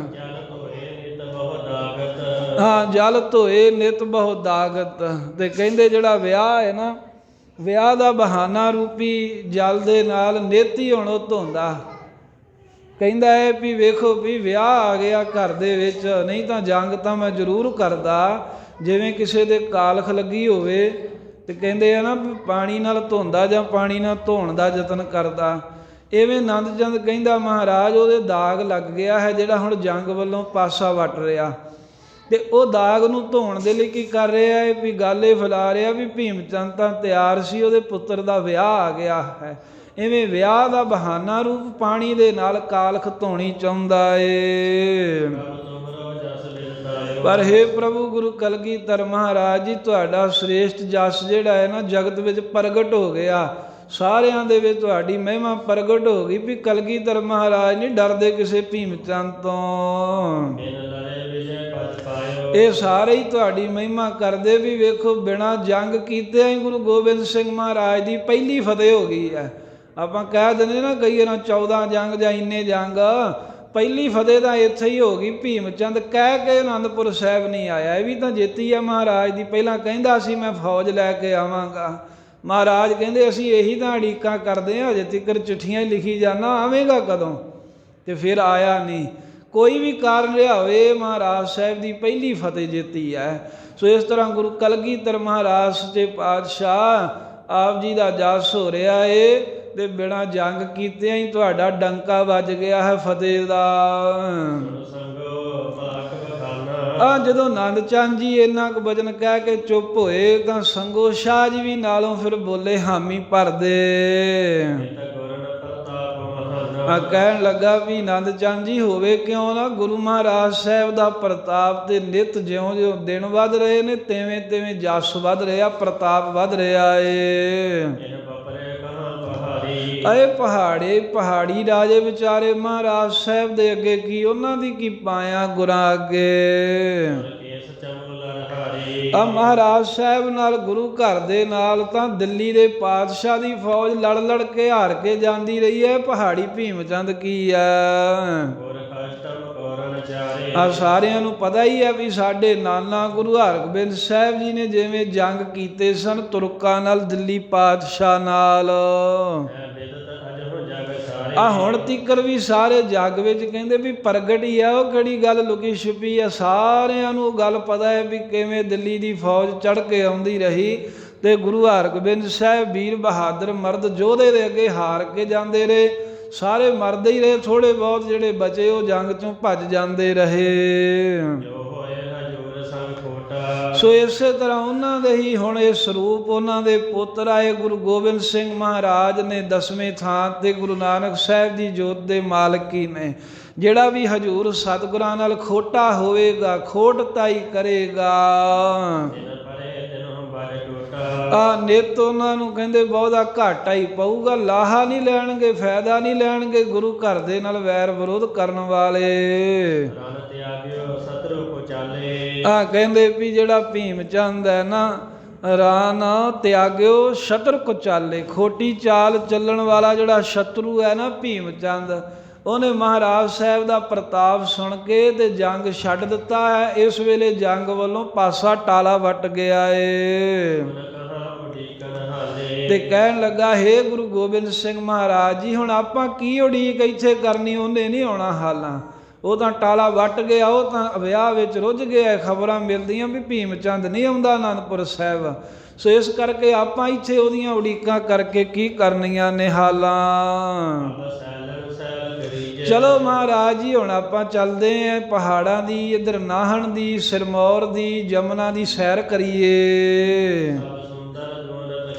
ਬੜੀ ਹੀ ਸੁੰਦਰ ਦੂਣ ਹੈ, ਇਹੀ ਸੁਣ ਰਹੇ ਹਾਂ ਅਸੀਂ। ਉਹ ਵਕੀਲ ਦੇ ਕੋਲੋਂ ਉਹਦੇ ਨਾਲ ਬੰਦੇ ਆਏ, ਉਹ ਕਹਿੰਦੇ ਬੜਾ ਸੋਹਣਾ ਇਲਾਕਾ, ਤੇ ਆਪ ਮਹਾਰਾਜ ਕਿਰਪਾ ਕਰੋ, ਭੀਮ ਚੰਦ ਨੇ ਹੁਣ ਕਿੱਥੇ ਆਉਣਾ ਏ, ਉਹ ਟਾਲਾ ਵੱਟ ਗਿਆ। ਚਲੋ ਆਪ ਜੀ ਸੋਹਣੀ ਦੂਣ ਵੇਖੀਏ ਜਾ ਕੇ। ਜਿੰਨਾ ਚਿਰ ਤੁਹਾਡੇ ਚਿੱਤ ਦੀ ਰੁਚੀ ਹੋਵੇ, ਜਿੰਨਾ ਚਿਰ ਤੁਹਾਡਾ ਮਹਾਰਾਜ ਖੁਸ਼ਾ ਹੋਵੇ, ਉਹਨਾਂ ਚਿਰ ਤੁਸੀਂ ਨਾਹਨ ਦੇ ਵਿੱਚ, ਸਿਰਮੌਰ ਵਿੱਚ ਰਹਿਣਾ ਕਰਿਓ। ਜੇ ਨਾ ਚੰਗਾ ਲੱਗੂਗਾ ਤੇ ਆ ਕੇ ਫਿਰ ਵਾਪਸ ਆਪਣਾ ਆਨੰਦਪੁਰ ਵੇਖ ਲਾਂਗੇ ਆਪਾਂ, ਇੱਥੇ ਤਾਂ ਵਾਪਸ ਫੇਰ ਵੀ ਆ ਜਾਾਂਗੇ। ਜਦੋਂ ਸਾਰਿਆਂ ਨੇ ਇਸ ਤਰ੍ਹਾਂ ਕਿਹਾ ਨਾ ਵਾਰੀ ਵਾਰੀ, ਤਾਂ ਸੁਣ ਕੇ ਗੁਰੂ ਕਲਗੀਧਰ ਮਹਾਰਾਜ ਕਹਿਣ ਲੱਗੇ ਕਹਿੰਦੇ ਗੁਰਸਿੱਖੋ ਅਸੀਂ ਜੰਗ ਕਰਨ ਦੀ ਇੱਛਾ ਰੱਖਦੇ ਹਾਂ, ਸਾਡਾ ਧਰਮ ਯੁੱਧ ਲੜਨ ਦਾ ਚਾਅ ਹੈ, ਸਾਨੂੰ ਧਰਮ ਯੁੱਧ ਕੇ ਚਾਅ ਹੀ ਅਸੀਂ ਆਏ ਆ। ਭੀਮ ਚੰਦ ਜਿਮ ਚਾਹੇ, ਬਾਕੀ ਭੀਮ ਚੰਦ ਜਿਵੇਂ ਵੀ ਚਾਹੇ ਚਾਹੁੰਦਾ ਹੈ, ਉਹਨੇ ਚਾਹ ਕੀਤੀ ਹੈ ਜੰਗ ਦੀ। ਜਿਹੜਾ ਗੁਰੂ ਘਰੋਂ ਜੋ ਮੰਗੇ ਉਹਨੂੰ ਦੇਣਾ ਸਾਡਾ ਮਹਾਰਾਜ ਕਹਿੰਦੇ ਫਰਜ਼ ਹੈ। ਇਹ ਗੁਰੂ ਘਰ ਦਾ ਬਿਰਧ ਹੈ, ਗੁਰੂ ਘਰ ਦੀ ਮਰਿਆਦਾ ਵੀ ਜੋ ਕੋਈ ਮੰਗੇ ਉਹਨੂੰ ਉਹ ਦੇਣਾ ਚਾਹੀਦਾ। ਹੁਣ ਭੀਮ ਚੰਦ ਸਾਡੇ ਕੋਲੋਂ ਜੰਗ ਮੰਗਦਾ ਏ, ਤਾਂ ਇਸ ਕਰਕੇ ਅਸੀਂ ਉਹਦੀ ਮੰਗ ਪੂਰੀ ਕਰਾਂਗੇ। ਵਾਹਿਗੁਰੂ ਦੀ ਆਗਿਆ ਹੈ, ਤੇ ਜਿਵੇਂ ਵਾਹਿਗੁਰੂ ਦੀ ਆਗਿਆ ਏ ਉਸੇ ਤਰ੍ਹਾਂ ਭੀਮ ਚੰਦ ਜੇ ਜੰਗ ਮੰਗਦਾ ਏ ਤਾਂ ਸਾਡੇ ਕੋਲੋਂ ਉਹਨੂੰ ਜੰਗ, ਉਹਨੂੰ ਯੁੱਧ ਦੀ ਦਾਤ ਜ਼ਰੂਰ ਮਿਲੇਗੀ। ਉਹਨੂੰ ਜੰਗ ਕਰਕੇ ਵਿਖਾਵਾਂਗੇ ਇੱਕ ਵਾਰਾਂ। ਆ ਵੱਡਾ ਯੁੱਧ ਜੰਗ ਕਰਕੇ ਕਹਿੰਦੇ ਭੀਮ ਚੰਦ ਨੂੰ ਵਿਖਾਵਾਂਗੇ ਕੌਤਕ ਵੀ ਜੰਗ ਕਹਿੰਦੇ ਕਿਹਨੂੰ ਹਨ। ਜਿੰਨਾ ਚਿਰ ਮਹਾਰਾਜ ਕਹਿੰਦੇ ਭੀਮ ਚੰਦ ਦਾ ਹੰਕਾਰ ਨਹੀਂ ਨਾ ਤੋੜਦੇ, ਸਾਡਾ ਵੀਰ ਰਸ ਨਹੀਂ ਸ਼ਾਂਤ ਹੋਣਾ, ਉਹਨਾਂ ਚਿਰ ਸਾਨੂੰ ਮਹਾਰਾਜ ਸਾਹਿਬ ਜੀ ਕਹਿੰਦੇ ਆਨੰਦ ਪ੍ਰਾਪਤ ਨਹੀਂ ਹੋਵੇਗਾ। ਉਹ ਮੰਦੀ ਮੱਤ ਵਾਲਾ ਭੀਮ ਚੰਦ ਸਾਨੂੰ ਕੀ ਜਾਣੂਗਾ, ਉਹਨੂੰ ਸਾਡੇ ਬਾਰੇ ਕੀ ਪਤਾ ਲੱਗੂਗਾ ਵੀ ਗੁਰੂ ਨਾਨਕ ਸਾਹਿਬ ਦਾ ਡੰਕਾ ਕਿਵੇਂ ਵੱਜਣਾ ਹੈ। ਜਿੰਨਾ ਚਿਰ ਜੰਗ ਕਰਕੇ ਤੇ ਭੀਮ ਚੰਦ ਦੀਆਂ ਫੌਜਾਂ ਦਾ ਅਸੀਂ ਨਾਸ ਨਹੀਂ ਕਰਾਂਗੇ, ਉਹ ਸਾਨੂੰ ਕੀ ਜਾਣੂਗਾ, ਕੀ ਸਮਝੂਗਾ। ਸਾਨੂੰ ਪਤਾ ਤੇ ਜੰਗ ਦੇ ਮੈਦਾਨ ਵਿੱਚ ਹੀ ਲੱਗੇਗਾ ਆ ਕੇ ਬਹਾਦਰੀ ਦਾ, ਦਲੇਰੀ ਦਾ, ਵਡਿਆਈ ਦਾ। ਆ ਜਦੋਂ ਮਾਤਾ ਜੀ ਇੱਦਾਂ ਸੁਣਦੇ ਨੇ, ਗੁਰੂ ਕਲਗੀਧਰ ਸਾਹਿਬ ਕਹਿੰਦੇ ਤੇ ਮਾਤਾ ਜੀ ਲਾਗੇ ਬੈਠੇ ਫਿਰ ਸਮਝਾਉਂਦਿਆਂ ਹੋਇਆਂ ਬੇਨਤੀ ਕਰਦੇ ਆ, ਕਹਿੰਦੇ ਹੇ ਪੁੱਤਰ ਗੁਰੂ ਗੋਬਿੰਦ ਸਿੰਘ ਜੀ, ਆਏ ਜਿਹੜੇ ਗੁਰੂ ਘਰ ਦੇ ਦੁਸ਼ਮਣ ਨੇ ਨਾ ਉਹ ਦੁੱਖ ਹੀ ਪਾਉਣਗੇ। ਮਾਂ ਕਹਿੰਦੀ ਉਹਨਾਂ ਨੂੰ ਸੁੱਖ ਕਦੀ ਨਹੀਂ ਮਿਲੇਗਾ ਜਿਹੜੇ ਤੁਹਾਡੇ ਨਾਲ ਵੈਰ ਕਰਦੇ ਨੇ। ਆਏ ਮੂਰਖਾਂ ਨੇ ਤੁਹਾਡੀ ਮਹਿਮਾ ਮਨ ਵਿੱਚ ਮਹਾਰਾਜ ਜਾਣੀ ਨਹੀਂ, ਅਸਲ ਵਿੱਚ ਪਹਾੜੀਆਂ ਨੇ। ਆ ਮੂਰਖ ਨੇ, ਭਾਗਹੀਣ ਨੇ, ਮੰਦੀ ਮਾਤਾ। ਪਹਿਲਾਂ ਤਾਂ ਮਾਤਾ ਜੀ ਇਹੀ ਕਹਿੰਦੇ ਹੁੰਦੇ ਸੀ ਵੀ ਉਹ ਬੜੇ ਵੱਡੇ ਨੇ, ਹੁਣ ਅੱਜ ਇਹ ਕਹਿ ਰਹੇ ਨੇ ਮਹਾਰਾਜ ਤੁਹਾਡੀ ਮਹਿਮਾ ਵੱਡੀ ਹੈ, ਪਰ ਇਹਨਾਂ ਪਹਾੜੀਆਂ ਮੂਰਖਾਂ ਨੇ ਤੁਹਾਡੀ ਮਹਿਮਾ ਜਾਣੀ ਨਹੀਂ ਹੈ। ਤੇ ਜੇ ਨਹੀਂ ਜਾਣਿਆ ਨਾ ਤੁਹਾਡੇ ਜਸ ਨੂੰ ਤਾਂ ਫਿਰ ਸਿਰ ਮਾਰਨਗੇ, ਫੇਰ ਕਹਿੰਦੇ ਪਛਤਾਉਣਗੇ, ਫੇਰ ਪਛਤਾਤਾਪ ਮਹਾਰਾਜ ਕਰਨਗੇ ਦੁਸ਼ਮਣ ਪਹਾੜੀਏ। ਆ ਹਾਲਾਂ ਵੀ ਜੇ ਤੁਹਾਡੀ ਸ਼ਰਨ ਆ ਜਾਣ ਫੇਰ ਸੁੱਖ ਪਾ ਸਕਦੇ ਆ, ਨਹੀਂ ਤਾਂ ਦੁਖੀ ਰਹਿਣਗੇ ਸਦਾ। ਤੇ ਮਹਾਰਾਜ ਪਰ ਮੇਰੀ ਬੇਨਤੀ ਇਹ ਹੈ ਵੀ ਉਹ ਮੂਰਖ ਜਿਹੜੇ ਹਨ ਉਹ ਤਾਂ ਠੀਕ ਹੈ, ਪਰ ਜੇ ਉਹ ਪਹਾੜੀ ਆਪਣੇ ਨਾਲ ਤੁਹਾਡੇ ਨਾਲ ਜੰਗ ਕਰਨ ਤੋਂ ਟਾਲਾ ਵੱਟਦਾ, ਜੇ ਉਹ ਹਾਲੇ ਤੁਹਾਡੇ ਨਾਲ ਯੁੱਧ ਦੀ ਧਮਕੀ ਦੇ ਕੇ ਪਰ ਹੁਣ ਯੁੱਧ ਕਰਨ ਨੂੰ ਪਛਾਣ ਹੁੰਦਾ ਏ, ਫਿਰ ਤੁਸੀਂ ਦੱਸੋ ਹੇ ਪੁੱਤਰ ਜੀ, ਹੇ ਮਹਾਰਾਜ ਤੁਸੀਂ ਕਿਉਂ ਮੱਲੋ ਮੱਲੀ ਜੰਗ ਕਰਨਾ ਚਾਹੁੰਦੇ ਹੋ? ਜੇ ਉਹ ਜੰਗ ਤੋਂ ਪਛਾਣ ਹਟਦਾ ਹੈ ਤਾਂ ਤੁਸੀਂ ਕਿਉਂ ਯੁੱਧ ਕਰਨ ਦੀ ਇੱਛਾ ਰੱਖਦੇ ਹੋ? ਆ ਇਸ ਕਰਕੇ ਆਪ ਇਹ ਵੇਖੋ ਵੀ ਜਿਹੜਾ ਨਾਹਨ ਦਾ ਰਾਜਾ ਹੈ ਨਾ, ਤੁਹਾਡਾ ਸ਼ਰਧਾਲੂ ਬਣਿਆ ਹੈ ਮੇਦਨੀ ਪ੍ਰਕਾਸ਼, ਹਾਂ ਜਿਹਦਾ ਬਾਰੇ ਸਾਰੇ ਹੀ ਦੱਸ ਰਹੇ ਨੇ ਵੀ ਬੜਾ ਸੋਹਣਾ ਦੇਸ਼ ਵਿਰਾਜ ਰਿਹਾ, ਬੜੀ ਸ਼ੋਭਾ ਹੈ ਨਾਹਨ ਦੀ। ਹਾਂ ਉਧਰ ਚੱਲੋ, ਹਾਂ ਤੁਸੀਂ ਇੱਥੇ ਜਦੋਂ ਹੁਣ ਭੀਮ ਚੰਦ ਨੇ ਜੰਗ ਕਰਨ ਆਉਣਾ ਹੀ ਨਹੀਂ ਹੈ, ਉਹ ਤੁਹਾਡੀ ਵੇਖੋ ਇੱਛਾ ਰੱਖ ਰਿਹਾ, ਸ਼ਰਧਾ ਰੱਖ ਰਿਹਾ ਮੇਦਨੀ ਪ੍ਰਕਾਸ਼। ਚੱਲੋ ਮਹਾਰਾਜ ਤੁਸੀਂ ਉਧਰਲੀ ਦੂਣ ਨੂੰ, ਉਹਦੇ ਜਾ ਕੇ ਵੇਖੋ ਪਰਖੋ ਸੁੰਦਰ ਥਾਂ ਦੇ ਤਾਈ, ਤੇ ਉੱਥੇ ਹੀ ਕਹਿੰਦੇ ਵੀ ਤੁਸੀਂ ਰਹਿ ਕਰਕੇ ਕੁਝ ਸਮਾਂ ਤੇ ਆਪਣਾ ਸਮਾਂ ਲੰਘਾਓ, ਨਿਤ ਬਨ ਬਹਿ ਰਹੋ, ਬਾਸਰ ਟਾਰੋ। ਜੰਗਲ ਦੇ ਵਿੱਚ ਜਿਵੇਂ ਮਹਾਰਾਜ ਤੁਹਾਡੀ ਸ਼ਿਕਾਰ ਖੇਡਣ ਦੀ ਇੱਛਾ ਹੁੰਦੀ ਹੈ, ਮਾਤਾ ਜੀ ਕਹਿੰਦੇ ਹੇ ਪੁੱਤਰ ਜੀ, ਹੇ ਸਤਿਗੁਰੂ ਜੀ, ਉੱਥੇ ਸੋਹਣੀ ਥਾਂ ਵੇਖ ਕੇ ਰਹੋ, ਟਿਕਾਣਾ ਕਰੋ, ਜੰਗਲਾਂ 'ਚ ਸ਼ਿਕਾਰ ਖੇਡੋ, ਸਮਾਂ ਲੰਘਾਓ ਜਾ ਕੇ। ਤੇ ਆਨੰਦਪੁਰ ਤਾਂ ਆਪਣਾ ਘਰ ਹੈ, ਆਨੰਦਾਂ ਦੀ ਪੁਰੀ 'ਚ ਫੇਰ ਜਦੋਂ ਚਿੱਤ ਕਰੇ ਵਾਪਸ ਆ ਜਾਇਓ, ਤੇ ਸਦਾ ਇੱਥੇ ਆ ਕੇ ਆਨੰਦ ਦੇ ਨਾਲ ਆਨੰਦਪੁਰੀ ਵਿੱਚ ਤੁਸੀਂ ਫੇਰ ਵਸਿਓ ਜਿਵੇਂ ਹੁਣ ਵਸਦੇ ਹੋ। ਤੇ ਜਿਹੜਾ ਜੰਗ ਕਾਰਨ, ਰਣ ਕਾਰਨ, ਜਿਹੜਾ ਜੰਗ ਕਰਨ ਦਾ, ਜਿਹੜਾ ਜੰਗ ਦੇ ਵਾਸਤੇ ਜਿਹੜਾ ਕ੍ਰੋਧ ਵੀਰ ਰਸ ਤੁਹਾਡੇ ਅੰਦਰ ਮਹਾਰਾਜ ਪ੍ਰਬਲ ਹੋਇਆ, ਇਹਨੂੰ ਸ਼ਾਂਤ ਕਰੋ, ਇਹਨੂੰ ਕੁਝ ਸਮੇਂ ਲਈ ਨਿਵਰਤ ਕਰ ਦਿਓ। ਤੇ ਨਾਹਣ ਦੇ ਰਸਤੇ ਦੇ ਮਹਾਰਾਜ ਤੁਸੀਂ ਚੱਲ ਪਓ। ਜੰਗ ਦਾ ਜਿਹੜਾ ਕਾਰਨ ਹੈ ਜੋ ਵੀਰ ਰਸ ਹੈ ਉਹਨੂੰ ਸ਼ਾਂਤ ਕਰੋ ਕੁਝ ਸਮੇਂ, ਤੇ ਨਾਹਨ ਦੇ ਸਿਰਮੌਰ ਦੇ ਮਹਾਰਾਜ ਇਲਾਕੇ ਨੂੰ ਆਪ ਜੀ ਚਲੇ ਜਾਵੋ। ਤੇ ਜਿਹੜਾ ਮਹਾਰਾਜ ਦੁਸ਼ਮਣ ਭੱਜਦਾ ਹੋਵੇ ਨਾ, ਕਦੀ ਉਹਦੇ ਮਗਰਲਾ ਰਾਹ ਨਹੀਂ ਫੜਨਾ ਚਾਹੀਦਾ। ਭੀਮ ਚੰਦ ਤਾਂ ਹੁਣ ਭੱਜ ਹੀ ਰਿਹਾ ਹੈ, ਉਹਦੇ ਮਗਰ ਜਾਣ ਵਾਲਾ ਰਸਤਾ ਪਕੜਨ ਦੀ ਨਹੀਂ ਆਈ, ਉਹਦਾ ਮਹਾਰਾਜ ਜੀ ਉਹ ਪਿੱਛਾ ਨਾ ਕਰੀਏ ਆਪਾਂ। ਤੇ ਜੇ ਮਹਾਰਾਜ ਉਹ ਨਹੀਂ ਜੰਗ ਕਰਨਾ ਚਾਹੁੰਦਾ ਤੇ ਰਣ ਕਰਨ ਨਾ ਹਿਤ ਸੋ ਚਾਹੀਏ। ਤੁਸੀਂ ਮੱਲੋ ਮੱਲੀ ਐਵੇਂ ਜੰਗ ਕਰਨ ਦੇ ਨਾਲ ਹਿਤ ਨਾ ਕਰੋ, ਨਾ ਇੱਛਾ ਕਰੋ। ਪਰ ਮਾਤਾ ਗੁਜਰੀ ਜੀ ਜਿਹੜੀ ਗੱਲ ਪਹਿਲਾਂ ਨਹੀਂ ਸੀ ਕਹਿੰਦੇ, ਅੱਜ ਉਹ ਵੀ ਗੱਲ ਕਹਿਤੀ ਮਹਾਰਾਜ, ਇੱਕ ਵਾਰ ਮੈਂ ਮਾਂ ਦੀ ਗੱਲ ਮੰਨ ਕੇ ਆਪ ਜੰਗ ਨਾ ਕਰੋ ਤੇ ਉਧਰ ਚਲੇ ਜਾਓ, ਪਰ ਜੇ ਫੇਰ ਮਹਾਰਾਜ ਇਹ ਪਹਾੜੀ ਰਾਜੇ ਹੰਕਾਰ ਕਰਨ, ਜੇ ਕੋਈ ਵਿਗਾੜ ਕਰਨ ਲੱਗਣ ਤੁਹਾਡੇ ਤੇ, ਆਪਣਾ ਦਬਕਾ ਪਾਉਣ, ਦੱਬਾ ਪਾਉਣ, ਆਪਣਾ ਜ਼ੋਰ ਵਿਖਾਉਣ ਤੁਹਾਨੂੰ, ਆ ਫੇਰ ਜਿਵੇਂ ਮਹਾਰਾਜ ਤੁਹਾਡੇ ਚਿੱਤ ਵਿੱਚ ਆਵੇ ਉਸੇ ਤਰ੍ਹਾਂ ਕਰਿਓ, ਮੈਂ ਕਦੀ ਵੀ ਤੁਹਾਨੂੰ ਰੋਕਣ ਨਹੀਂ ਆਵਾਂਗੀ। ਮਾਤਾ ਗੁਜਰੀ ਜੀ ਕਹਿੰਦੇ ਹੁਣ ਭੀਮ ਚੰਦ ਟਲਿਆ ਏ ਤੇ ਨਾਹਨ ਦਾ ਰਾਜਾ ਤੁਹਾਨੂੰ ਸੱਦ ਰਿਹਾ ਏ। ਮਹਾਰਾਜ ਦੁਸ਼ਮਣ ਭੱਜਦਾ ਹੋਵੇ ਉਹਦੇ ਮਗਰ ਆਪਾਂ ਉਹਦੇ ਰਾਹੇ ਕਿਉਂ ਪੈਣਾ ਹੈ? ਜਦੋਂ ਐਨੂੰ ਆਏਗਾ ਫੇਰ ਤੁਸੀਂ ਵੇਖ ਲਿਓ। ਹੁਣ ਨਾਹਨ ਵਿੱਚ ਆਨੰਦ ਮਾਣੋ, ਤੇ ਫੇਰ ਜੇ ਤੁਹਾਡੇ ਨਾਲ ਵਿਗਾੜ ਕਰੇਗਾ ਭੀਮ ਚੰਦ, ਫੇਰ ਤੁਸੀਂ ਆਪਣੀ ਮਰਜ਼ੀ ਕਰਿਓ, ਮੈਂ ਕਦੀ ਵੀ ਕਹਾਂਗੀ ਨਹੀਂ ਕੁਝ। ਬਾਕੀ ਤੁਹਾਡੇ ਹਿਰਦੇ ਵਿੱਚ ਕੋਈ ਗੱਲ ਮਹਾਰਾਜ ਲੁਕੀ ਛਿਪੀ ਨਹੀਂ ਹੈ, ਪ੍ਰਗਟ ਸਾਰਾ ਕੁਝ ਜਾਣਦੇ ਹੋ, ਗੁਰੂ ਨਾਨਕ ਸਾਹਿਬ ਦਾ ਰੂਪ ਹੋ। ਇਹ ਹੁਣ ਤੁਸੀਂ ਮੇਰਾ ਆਪਣੀ ਮਾਤਾ ਦਾ ਕਹਿਆ ਹੋਇਆ ਮੰਨ ਲਓ, ਮੇਰੀ ਕਹੀ ਹੋਈ ਹੁਣ ਗੱਲ ਮੰਨੋ ਤੁਸੀਂ। ਇਹ ਮੇਰੀ ਇੱਛਾ ਹੈ ਵੀ ਹੁਣ ਤੁਸੀਂ ਬਖੇੜਾ ਜੰਗ ਨਾ ਕਰੋ, ਜੇ ਭੀਮ ਚੰਦ ਨਹੀਂ ਕਰਨਾ ਚਾਹੁੰਦਾ। ਮਾਤਾ ਜੀ ਕਹਿੰਦੇ ਵੇਖੋ ਸਾਖੀਆਂ ਸੁਣਦੇ ਰਹੇ ਆ ਵੀ ਜਿਹੜੇ ਪਹਿਲੇ ਯੁੱਗਾਂ 'ਚ ਅਵਤਾਰ ਹੋਏ ਹਨ, ਉਹਨਾਂ ਵੀ ਆਪਣੀ ਮਾਤਾ ਦਾ ਕਿਹਾ ਹੋਇਆ ਬਚਨ ਟਾਲਿਆ ਨਹੀਂ, ਬਚਨ ਮੋੜਿਆ ਨਹੀਂ। ਵੇਖੋ ਤ੍ਰੇਤੇ 'ਚ ਰਾਮਚੰਦਰ ਜੀ ਦੀ ਕਥਾ ਦੱਸਦੇ ਆ ਵੀ ਜਦੋਂ ਉਹਦੀ ਮਾਈ ਨੇ ਕਹਿ ਦਿੱਤਾ ਵੀ 14 ਸਾਲ ਦੇ ਬਨਵਾਸ ਤੋਂ ਬਾਅਦ ਘਰੇ ਆ ਜਾਵੇਂ, ਉਹ ਉਸੇ ਵੇਲੇ ਹੀ ਕਹਿੰਦੇ ਬਨਵਾਸ ਜਾ ਕੇ 14 ਵਰਿਆਂ ਬਾਅਦ ਆਏ। ਫਿਰ ਕ੍ਰਿਸ਼ਨ ਜੀ ਜੋ ਹੋਏ ਨੇ ਦੁਆਪਰ 'ਚ, ਉਹਨਾਂ ਦੀਆਂ ਸਾਖੀਆਂ ਮਾਤਾ ਜੀ ਕਹਿੰਦੇ ਇੱਥੇ ਵਿਦਵਾਨ ਸੁਣਾਉਂਦੇ ਰਹਿੰਦੇ ਵੀ ਉਹਨਾਂ ਦੀ ਮਾਤਾ ਨੇ ਵੀ ਜਦੋਂ ਕਿਹਾ ਉਹ ਵੀ ਉਹਨਾਂ ਨੇ ਬਚਨ ਪੂਰਾ ਕੀਤਾ। ਮਾਂ ਨੇ ਕਿਹਾ ਸੀ ਵੀ ਜਿਹੜੇ ਕੰਸ ਨੇ ਇਹ ਮੇਰੇ ਮਾਰੇ ਨੇ ਨਾ ਪਹਿਲਾਂ ਜਿੰਨੇ ਵੀ, ਮੈਨੂੰ ਉਹਨਾਂ ਦੇ ਦਰਸ਼ਨ ਕਰਾਓ। ਉਹ ਸਾਰਿਆਂ ਦੇ ਦਰਸ਼ਨ ਫਿਰ ਕਰਾਏ ਸੀ ਕ੍ਰਿਸ਼ਨ ਜੀ ਨੇ। ਉਸੇ ਤਰ੍ਹਾਂ ਹੁਣ ਆਪ ਇਸ ਵੇਲੇ ਮੌਕੇ ਦੇ ਅਵਤਾਰ ਮਾਲਕ ਹੋ, ਮੈਂ ਮਾਂ ਦਾ ਬਚਨ ਜ਼ਰੂਰ ਮੰਨ ਲਓ ਮਹਾਰਾਜ। ਆਪਣਾ ਗੁੱਸਾ ਵੀਰ ਰਸ ਜਿਹੜਾ ਇਹਨੂੰ ਸ਼ਾਂਤ ਕਰਕੇ ਤੇ ਆਨੰਦਪੁਰ ਸਾਹਿਬ ਤੋਂ ਚਾਲਾ ਪਾਓ, ਨਾਹਨ ਨੂੰ ਜਾਓ ਇੱਕ ਵਾਰਾਂ। ਉਹ ਦੇਸ਼ ਵੀ ਮਹਾਰਾਜ ਕਰਤਾਰਥ ਕਰ ਦਿਓ, ਸਫਲਾ ਕਰ ਦਿਓ ਉੱਥੇ ਚਰਨ ਪਾ ਕੇ।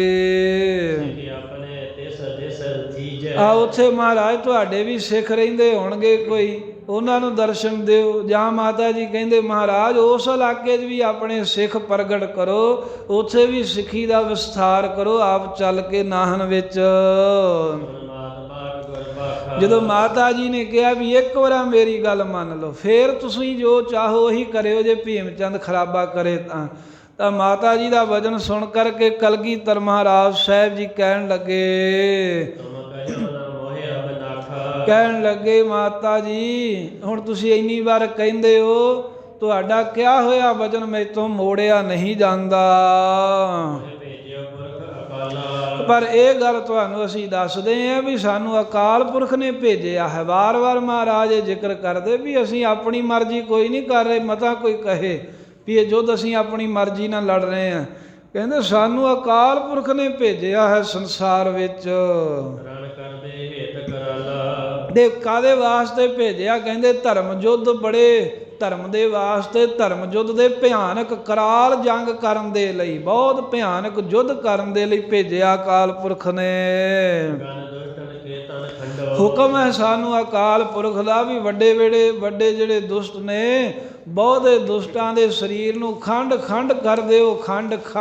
ਜਿਹੜੇ ਮੂਰਖ ਹਨ ਖਲ ਖੰਡ ਖਿਆਲ ਗੁਰ ਬਰਿਆ ਕਾਲ। ਅਕਾਲ ਦੀ ਅਸੀਂ ਸਦਾ ਜੈਕਾਰ ਕਰਾਂਗੇ, ਸ੍ਰੇਸ਼ਟ ਅਕਾਲ ਦਾ ਜਸ ਰਹੇਗਾ ਤੇ ਮੂਰਖਾਂ ਨੂੰ ਖੰਡ ਦਿਆਂਗੇ, ਨਾਸ਼ ਕਰ ਦਿਆਂਗੇ। ਆ ਇਹਨਾਂ ਦੀ ਧਰਤੀ ਮਹਾਰਾਜ ਸਾਹਿਬ ਕਹਿੰਦੇ ਜ਼ੋਰ ਦੇ ਨਾਲ ਖੋਹ ਕੇ ਤੇ ਦੰਡ ਦੇਵਾਂਗੇ ਸਾਰੇ ਦੁਸ਼ਟ ਰਾਜਿਆਂ ਨੂੰ। ਨਹਿ ਸਾਧ ਬਨੇ ਕੋ ਜਾਣੇ। ਮਹਾਰਾਜ ਸਾਹਿਬ ਜੀ ਕਹਿੰਦੇ ਵੀ ਜਿੰਨਾ ਚਿਰ ਇਹ ਲੋਕ ਦੁਸ਼ਟਤਾਈ ਕਰਦੇ ਹਨ, ਜਿੰਨਾ ਚਿਰ ਇਹ ਭੈੜਤਾਈ ਕਰਦੇ ਹਨ, ਇਹਨਾਂ ਦੇ ਅੱਗੇ ਸਾਧ ਜਿਹਾ ਬਣ ਕੇ ਰਹਿਣ ਦਾ ਨਹੀਂ ਅਕਲ ਆਉਣੀ। ਸਾਧ ਬਣ ਕੇ ਰਹਿਣਾ ਭਾਵ ਕਿ ਐਵੇਂ ਸ਼ਾਂਤ ਰਹਿਣਾ ਵੀ ਜੋ ਕੋਈ ਕਰੀ ਜਾਂਦਾ ਵੀ ਸਹਾਰੀ ਜਾਓ ਸਹਾਰੀ ਜਾਓ। ਕਲਗੀਧਰ ਮਹਾਰਾਜ ਕਹਿੰਦੇ ਮਾਤਾ ਜੀ ਇਹ ਗਲ 'ਚ ਮਾਲਾ ਪਾ ਕੇ ਸਾਧ ਬਣ ਕੇ ਬੈਠਿਆਂ ਦੇ ਨਾਲ ਇਹਨਾਂ ਨੂੰ ਅਕਲ ਨਹੀਂ ਆਉਣੀ ਮੂਰਖਾਂ ਨੂੰ।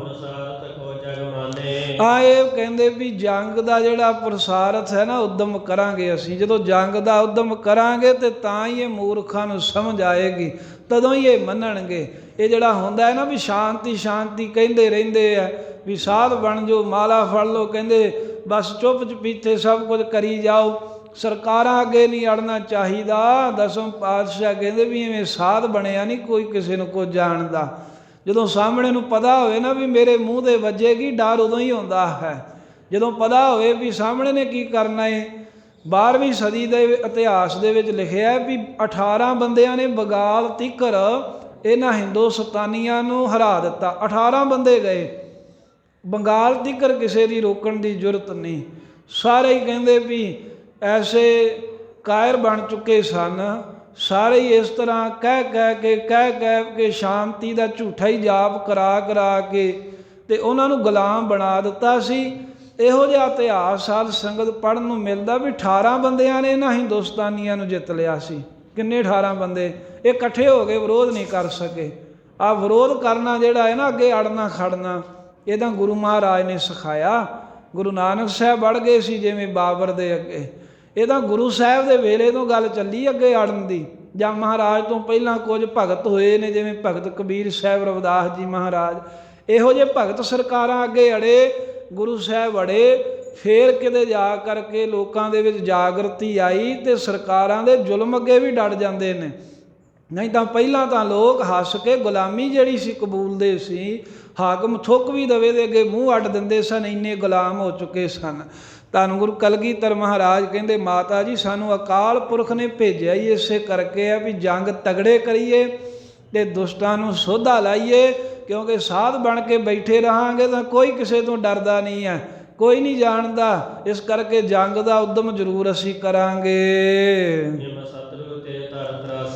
ਇੱਦਾਂ ਅਸੀਂ ਸ਼ਤਰੂ ਤੋਂ ਜੇ ਡਰ ਰੱਖ ਲਈਏ, ਜੇ ਭੀਮ ਚੰਦ ਵਰਗਿਆਂ ਕੋ ਡਰਨ ਲੱਗ ਪਈਏ, ਦੱਸੋ ਮਾਤਾ ਜੀ ਸਾਡਾ ਆਨੰਦਪੁਰ ਵਿੱਚ ਵਸਣਾ ਕਿਵੇਂ ਹੋ ਸਕਦਾ ਜੇ ਅਸੀਂ ਇਹਨਾਂ ਰਾਜਿਆਂ ਕੋ ਸਰਕਾਰਾਂ ਕੋ ਡਰਦੇ ਰਹੇ। ਇਹਨਾਂ ਸਾਨੂੰ ਆਨੰਦਪੁਰ ਥੋੜਾ ਵਸਣ ਦੇਣਾ। ਆ ਜਦੋਂ ਵੀ ਮਹਾਰਾਜ ਸਾਹਿਬ ਜੀ ਕਹਿੰਦੇ ਸਾਨੂੰ ਇਹ ਦਬਾ ਸਕਦੇ ਹਨ, ਸਭ ਚਾਹੇ ਮੋਹੇ ਦਬਾਇਓ। ਮਾਤਾ ਜੀ ਇਹ ਸਾਰੇ ਹੀ ਪਹਾੜੀ ਰਾਜੇ ਸਾਨੂੰ ਦਬਾਉਣਾ ਚਾਹੁੰਦੇ ਨੇ ਤੇ ਜੇ ਅਸੀਂ ਇਹਨਾਂ ਅੱਗੇ ਦਬ ਗਏ ਨਾ, ਇਹਨਾਂ ਸਾਨੂੰ ਕਿਤੇ ਵੀ ਵਸਣ ਨਹੀਂ ਦੇਣਾ। ਤੁਸੀਂ ਆਨੰਦਪੁਰੋਂ ਕਹਿੰਦੇ ਹੋ ਨਾ ਨਾਹਣ ਚਲੇ ਜਾਓ, ਮਹਾਰਾਜ ਕਹਿੰਦੇ ਜੇ ਇਹਨਾਂ ਅੱਗੇ ਅਸੀਂ ਦਬ ਕੇ ਜਾਵਾਂਗੇ ਤੇ ਵਸਣ ਇਹਨਾਂ ਉੱਥੇ ਵੀ ਨਹੀਂ ਦੇਣਾ। ਬਾਕੀ ਅਸੀਂ ਛਤਰੀ ਸ਼ਸਤਰ ਧਾਰੀ ਯੋਧੇ ਗੁਰੂ ਤੇਗ ਬਹਾਦਰ ਸਾਹਿਬ ਦੇ ਪੁੱਤਰ ਆ। ਗੁਰੂ ਮਹਾਰਾਜ ਸਾਹਿਬ ਜੀ ਦੀ ਅੰਸ਼ ਬੰਸੀ ਸ਼ਸਤਰ ਧਾਰੀਆਂ ਦੀ ਹੈ। ਗੁਰੂ ਨਾਨਕ ਸਾਹਿਬ ਵੀ ਸ਼ਸਤਰ ਧਾਰਦੇ ਰਹੇ। ਬੜਾ ਗਲਤ ਪ੍ਰਚਾਰ ਕੀਤਾ ਮਹਾਰਾਜ ਬਾਰੇ। ਗੁਰੂ ਨਾਨਕ ਸਾਹਿਬ ਨੇ ਕਿਉਂ ਕਿਹਾ ਵੀ ਖੱਤਰੀਆਂ ਤਾਂ ਧਰਮ ਛੋੜਿਆ ਮਲੇਸ਼ ਭਾਖਿਆ ਗਹੀ। ਖੱਤਰੀਆਂ ਨੇ ਧਰਮ ਮਹਾਰਾਜ ਕਹਿੰਦੇ ਛੱਡ ਦਿੱਤਾ ਹੈ। ਖੱਤਰੀ ਧਰਮ ਕੀ ਹੁੰਦਾ ਸੀ? ਸ਼ਸਤਰ ਧਾਰੀ ਹੋਣਾ, ਜੰਗ ਯੁੱਧ ਕਰਨੇ ਗਰੀਬ ਗਊ ਵਾਸਤੇ, ਮਾੜੇ ਦੀ ਰੱਖਿਆ ਕਰਨੀ। ਇਹ ਖੱਤਰੀਆਂ ਦਾ ਛਤਰੀਆਂ ਦਾ ਧਰਮ ਸੀ। ਤੇ ਗੁਰੂ ਨਾਨਕ ਸਾਹਿਬ ਤਾਂ ਖੁਦ ਕਹਿ ਰਹੇ ਨੇ ਵੀ ਇਹਨਾਂ ਨੇ ਆਪਣਾ ਧਰਮ ਹਾਰ ਦਿੱਤਾ ਹੈ। ਇਹਦਾ ਭਾਵ ਹੈ ਵੀ ਗੁਰੂ ਸਾਹਿਬ ਚਾਹੁੰਦੇ ਨੇ ਵੀ ਇਹ ਸ਼ਸਤਰ ਧਾਰੀ ਹੋ ਕੇ ਰਹਿਣ। ਗੁਰੂ ਸਾਹਿਬ ਦਾ ਵਰਸ਼ਾ ਹਾਲਾਂ ਵੀ ਉੱਥੇ ਪਿਆ ਹੈ ਜਿੱਥੇ ਗੁਰੂ ਮਹਾਰਾਜ ਨੇ ਉਹ ਭਾਈ ਮਰਦਾਨੇ ਨੂੰ ਜਦੋਂ ਭੇਡੂ ਬਣਾਇਆ ਤੇ ਉਹਨਾਂ ਜਾਦੂਗਰਨੀਆਂ ਨੂੰ, ਨੂਰ ਸ਼ਾਹ ਆਦਿਕ ਨੂੰ ਜਾ ਕੇ ਫਿਰ ਆਪਣੇ ਬਲ ਦੇ ਨਾਲ ਹੋਰ ਹੀ ਹੋਰ ਜੂਨਾਂ ਦੇ ਵਿੱਚ ਪਲਟਾ ਦਿੱਤਾ। ਭਾਈ ਮਰਦਾਨੇ ਨੂੰ ਪਹਿਲੇ ਸਰੂਪ 'ਚ ਲਿਆਂਦਾ, ਇਹਨਾਂ ਮਾਫੀਆਂ ਮੰਗੀਆਂ। ਗੁਰੂ ਨਾਨਕ ਸਾਹਿਬ ਮਹਾਰਾਜ ਜਿਵੇਂ ਤੁਸੀਂ ਕਹੋਗੇ ਅਸੀਂ ਉਸੇ ਤਰ੍ਹਾਂ ਹੀ ਕਰਾਂਗੇ। ਮਹਾਰਾਜ ਕਹਿੰਦੇ ਵੀ ਸੰਗਤ ਆਰੰਭ ਕਰੋ, ਇੱਥੇ ਧਰਮਸ਼ਾਲਾ ਬਣਾਓ। ਸਾਹਿਬ ਇਹਨਾਂ ਦੇ ਕੋਲ ਰਹੇ 1 ਮਹੀਨੇ ਦਾ ਸਮਾਂ। ਤੁਰਨ ਲੱਗੇ ਹਾਂ, ਕਹਿੰਦੇ ਮਹਾਰਾਜ ਕੋਈ ਨਿਸ਼ਾਨੀ। ਫਿਰ ਹੱਥ ਵਿੱਚ ਬਰਛਾ ਸੀ ਗੁਰੂ ਨਾਨਕ ਸਾਹਿਬ ਦੇ, ਉਹ ਨਿਸ਼ਾਨੀ ਵਜੋਂ ਬਰਛਾ ਗੁਰੂ ਨਾਨਕ ਦੇਵ ਸਾਹਿਬ ਉਹਨਾਂ ਨੂੰ ਦੇ ਆਏ ਸਨ। ਇਸ ਤਰ੍ਹਾਂ ਗੁਰੂ ਨਾਨਕ ਦੇਵ ਮਹਾਰਾਜ ਸਾਹਿਬ ਵੀ ਸ਼ਸਤਰ ਧਾਰਦੇ ਰਹੇ, ਗੁਰੂ ਨਾਨਕ ਦੇਵ ਪਾਤਸ਼ਾਹ ਵੀ ਸ੍ਰੀ ਸਾਹਿਬ ਪਹਿਨਦੇ ਰਹੇ। ਪਰ ਬੜਾ ਹੋਰ ਹੀ ਤਰ੍ਹਾਂ ਦਾ ਪ੍ਰਚਾਰ ਹੋਇਆ, ਕਿਉਂਕਿ ਜਿਹੜੇ ਹੁੰਦਾਲੀਏ ਸਨ, ਜਿਹੜੀ ਜਨਮ ਸਾਖੀ ਗੁਰੂ ਨਾਨਕ ਸਾਹਿਬ ਵਾਲੀ ਭਾਈ ਬਾਲੇ ਕੋ ਗੁਰੂ ਅੰਗਦ ਸਾਹਿਬ ਨੇ ਲਿਖਾਈ, ਉਹਨਾਂ ਨੇ ਉਹਦੇ ਵਿੱਚ ਫਰਕ ਪਾ ਦਿੱਤੇ ਸੀ, ਰਲੇ ਪਾ ਦਿੱਤੇ ਸਨ। ਪਰ ਇਹ ਤਾਂ ਧੰਨ ਹੈ ਗੁਰੂ ਕੇ ਸਿੱਖ ਭਾਈ ਸੰਤੋਖ ਸਿੰਘ ਵਰਗੇ, ਜਿਨ੍ਹਾਂ ਨੇ ਸਾਰਾ ਤਾਂ ਨਹੀਂ, ਬਹੁਤੇ ਤੋਂ ਬਹੁਤਾ ਇਤਿਹਾਸ ਜਿਹੜਾ ਹੈ ਉਹ ਲਿਖਣ ਦਾ ਯਤਨ ਕੀਤਾ। ਸਾਰਾ ਨਹੀਂ ਲਿਖਿਆ ਗਿਆ, ਪਰ ਯਤਨ ਕੀਤਾ ਵੀ ਜ਼ਿਆਦਾ ਤੋਂ ਜ਼ਿਆਦਾ ਲਿਖਿਆ ਜਾਵੇ। ਇਹ ਗੁਰੂ ਨਾਨਕ ਦੇਵ ਮਹਾਰਾਜ ਸਾਹਿਬ ਆਪ ਵੀ ਸ਼ਸਤਰਧਾਰੀ ਸਨ। ਇੱਥੇ ਗੁਰੂ ਕਲਗੀਧਰ ਸਾਹਿਬ ਜੀ ਕਹਿ ਰਹੇ ਨੇ, ਕਹਿੰਦੇ ਛਤਰੀਆਂ ਦੇ ਪੁੱਤਰ ਹੈ, ਛਤਰੀ ਕੋ ਪੂਤ, ਕਹਿੰਦੇ ਸ਼ਸਤਰਧਾਰੀਆਂ ਦੇ ਪੁੱਤਰ ਹਾਂ, ਜੰਗ ਜੁੱਧ ਕਰਨ ਵਾਲਿਆਂ ਦੇ ਪੁੱਤਰ ਹੈ। ਅਸੀਂ ਇਹਨਾਂ ਕੋ ਮਾਤਾ ਜੀ ਡਰਦੇ ਨਹੀਂ, ਪਹਾੜੀਆਂ ਕੋ ਦਬਕਦੇ ਨਹੀਂ, ਸਾਡਾ ਤੇ ਧਰਮ ਹੀ ਜੰਗ ਕਰਨਾ ਹੈ ਤੇ ਇਹ ਸ਼ੁਭ ਕਰਮ ਤਾਂ ਨਹੀਂ ਮੈਂ ਛੱਡਾਂਗਾ। ਮਹਾਰਾਜ ਦੇ ਬਚਨ ਆਪਣੇ ਹੀ ਨੇ ਨਾ ਵੀ ਸ਼ੁਭ ਕਰਮਨ ਤੇ ਕਬਹੋ ਨਾ ਡਰੋ, ਨਾ ਡਰੋ ਅਰਸੋ ਜਬ ਜਾਏ ਲਰੋ, ਨਿਸ਼ਚੈ ਕਰ ਆਪਣੀ ਜੀਤ ਕਰੋ। ਮਹਾਰਾਜ ਸਾਹਿਬ ਕਹਿੰਦੇ ਨਾ ਟਲਾਂਗਾ ਤੇ ਨਾ ਹੀ ਡਰਾਂਗਾ ਸ਼ੁਭ ਕਰਮ ਕਰਨ ਵੱਲੋਂ, ਇਹ ਧਰਮ ਯੁੱਧ ਕਰਨ ਵੱਲੋਂ ਮੈਂ ਕਿਸੇ ਵੇਲੇ ਵੀ ਪਾਸਾ ਨਹੀਂ ਵਟਾਂਗਾ। ਆਪਣੇ ਸਿੱਖਾਂ ਦੇ ਹੱਥਾਂ ਦੇ ਵਿੱਚ ਹਥਿਆਰ ਸ਼ਸਤਰ ਦੇ ਦੇ ਕਰਕੇ ਇਹਨਾਂ ਨੂੰ ਸ਼ਸਤਰਧਾਰੀ ਬਣਾਵਾਂਗਾ। ਜੰਗ ਦਾ ਅਖਾੜਾ ਮਹਾਰਾਜ ਕਹਿੰਦੇ ਵੀ ਇਹਦਾ ਵਿਸਥਾਰ ਕਰਾਂਗਾ। ਥਾਂ ਥਾਂ ਤੇ ਜੰਗ ਅਖਾੜੇ ਲੱਗਿਆ ਕਰਨਗੇ, ਜਿਹੜਾ ਵੀ ਅੜਿਆ ਕਰੂਗਾ ਉਹੀ ਝੜਿਆ ਕਰੂਗਾ। ਜਿਹੜੇ ਵੱਡੇ ਵੱਡੇ ਜਿਹੜੇ ਰੰਕ ਨੇ ਨਾ, ਜਿਨ੍ਹਾਂ ਨੂੰ ਕੋਈ ਪੁੱਛਦਾ ਨਹੀਂ ਆ, ਉਹਨਾਂ ਨੂੰ ਵੱਡੇ ਵੱਡੇ ਰਾਜੇ ਬਣਾ ਦੇਵਾਂਗੇ, ਪਾਤਸ਼ਾਹੀਆਂ ਬਖਸ਼ ਦਿਆਂਗਾ। ਤੇ ਜਿਹੜੇ ਰਾਜੇ ਹਨ ਹੰਕਾਰ ਕਰਦੇ, ਕਹਿੰਦੇ ਵੀ ਉਹਨਾਂ ਨੂੰ ਮੈਂ ਰੰਕ ਕਰ ਦਿਆਂਗਾ, ਨਿਰਲੱਜ ਕਰ ਦਿਆਂਗਾ, ਫਿਰ ਸ਼ਰਮਿੰਦੇ ਹੋਣਗੇ। ਤਦੋਂ ਮਾਤਾ ਜੀ ਇਹਨਾਂ ਨੇ ਮੇਰਾ ਪ੍ਰਤਾਪ ਜਾਣਨਾ, ਮੇਰੇ ਤੋਂ ਭਾਵ ਤਦੋਂ ਇਹਨਾਂ ਗੁਰੂ ਨਾਨਕ ਸਾਹਿਬ ਅਕਾਲ ਪੁਰਖ ਦਾ ਪ੍ਰਤਾਪ ਜਾਣਨਾ ਹੈ। ਅਣਗਿਣਤੀ ਗਿਣਤੀ ਤੋਂ ਰਹਿਤ ਵੈਰੀਆਂ ਦੇ ਦਲ ਨਾਸ ਕਰ ਦਿਆਂਗਾ, ਖਤਮ ਕਰ ਦਿਆਂਗਾ ਮੈਂ। ਪਰ ਫਿਰ ਵੀ ਮਾਤਾ ਜੀ ਹੁਣ ਤੁਹਾਡਾ ਬਚਨ ਹੈ, ਵਾਰ-ਵਾਰ ਤੁਸੀਂ ਕਹਿੰਦੇ ਹੋ, ਬਚਨ ਮੈਂ ਮੰਨ ਲਿਆ ਵੀ ਨਾਹਨ ਜ਼ਰੂਰ ਜਾਵਾਂਗਾ, ਪਰ ਇਹ ਨਾ ਸਮਝਿਓ ਵੀ ਮੈਂ ਜੰਗ ਫੇਰ ਨਹੀਂ ਕਰਾਂਗਾ। ਜੰਗ ਕਰਨ ਤੇ ਅਸੀਂ ਆਏ ਆ ਤੇ ਤੁਹਾਡੀ ਜੇ ਇਹੀ ਖਾਹਿਸ਼ ਹੈ, ਚਲੋ ਸਵੇਰ ਹੁੰਦੇ ਹੀ ਅਸੀਂ ਇੱਥੋਂ ਚਾਲਾ ਪਾ ਦਿਆਂਗੇ ਨਾਹਨ ਵਾਸਤੇ। ਪਰ ਮਾਤਾ ਜੀ ਇੱਕ ਇੱਥੇ ਵਾਅਦਾ ਕਰੋ ਵੀ ਅੱਜ ਤੁਹਾਡੇ ਕਹੇ ਨਾਹਨ ਚੱਲੇ ਆ, ਪਰ ਜਦੋਂ ਫੇਰ ਕਿਤੇ ਪਹਾੜੀਏ ਟੱਕਰਨਗੇ ਨਾ ਅੱਗੇ ਹੋ ਕੇ, ਤੇ ਇਹਨਾਂ ਨੂੰ ਜਦੋਂ ਮੈਂ ਜਵਾਬ ਦੇਵਾਂਗਾ ਫੇਰ ਵਿੱਚ ਨਾ ਪਿਓ, ਫੇਰ ਨਾ ਹਟਾਇਓ ਵੀ ਨਾ ਜੰਗ ਕਰੋ। ਤੇ ਆਪਣੇ ਦਿਲ ਵਿੱਚੋਂ ਡਰ ਕੱਢ ਦਿਓ, ਆਪਣੇ ਦਿਲ ਵਿੱਚ ਕਿਸੇ ਤਰ੍ਹਾਂ ਦਾ ਡਰ ਨਾ ਰੱਖੋ ਇਹਨਾਂ ਦਾ। ਗੁਰੂ ਕਲਗੀਧਰ ਸਾਹਿਬ ਦੇ ਐਸੇ ਵੀਰ ਰਸੀ ਬਚਨ ਸੁਣ ਕੇ ਤੇ ਮਹਾਰਾਜ ਨੇ ਨਾਹਨ ਜਾਣਾ ਮੰਨ ਲਿਆ, ਐਸੇ ਬਚਨ ਸੁਣ ਕੇ ਸਾਰਿਆਂ ਨੇ ਕਿਹਾ ਮਹਾਰਾਜ ਧੰਨ ਹੋ, ਧੰਨ ਹੋ, ਜੈ ਜੈਕਾਰ ਹੋਵੇ ਗੁਰੂ ਸਾਹਿਬ ਆਪ ਜੀ ਦੀ। ਹਾਂ ਸਿੱਖ ਕਹਿੰਦੇ ਮਹਾਰਾਜ ਤੁਸੀਂ ਸਭ ਕੁਝ ਕਰਨ ਕਰਾਵਣ ਹਾਰ ਆਪ ਹੀ ਹੋ। ਤੁਹਾਡਾ ਕਿਹਾ ਹੋਇਆ ਮਹਾਰਾਜ ਕਿਹੜਾ ਮੇਟ ਸਕਦਾ ਹੈ, ਤੁਹਾਡੇ ਕਹੇ ਨੂੰ ਕਿਹੜਾ ਮੋੜ ਸਕਦਾ ਏ। ਇੱਕ ਵਚਨ ਕਹਿਣ ਦੇ ਨਾਲ ਹੀ ਕੀਤਾ ਬਸਾਓ, ਏਕੋ ਕਵਾਓ ਤਿਸ ਤੇ ਹੋਏ ਲੱਖ ਦਰਿਆਓ। ਇੱਕ ਵਚਨ ਕਹਿਣ ਨਾਲ ਹੀ ਜਗਤ ਪੈਦਾ ਹੋ ਜਾਂਦਾ, ਹੋ ਸਕਦਾ ਏ। ਤੇ ਇੱਕੋ ਵਚਨ ਕਹਿਣ ਦੇ ਨਾਲ ਮਹਾਰਾਜ ਸਾਰਾ ਜਗਤ ਨਾਸ਼ ਕਰ ਸਕਦੇ ਹੋ ਆਪ। ਪਰ ਇਹ ਮੂਰਖ ਹੈ। ਭੀਮ ਚੰਦ ਹੋਇਆ, ਪਹਾੜੀ ਰਾਜੇ ਹੋਏ, ਇਹ ਸਾਰੇ ਮੂਰਖ ਹਨ। ਤੁਰਕ ਆਦਿਕ, ਔਰੰਗਜ਼ੇਬ ਆਦਿਕ, ਇਹ ਤੁਹਾਡੇ ਪ੍ਰਤਾਪ ਨੂੰ, ਮਹਿਮਾ ਨੂੰ ਨਹੀਂ ਜਾਣਦੇ।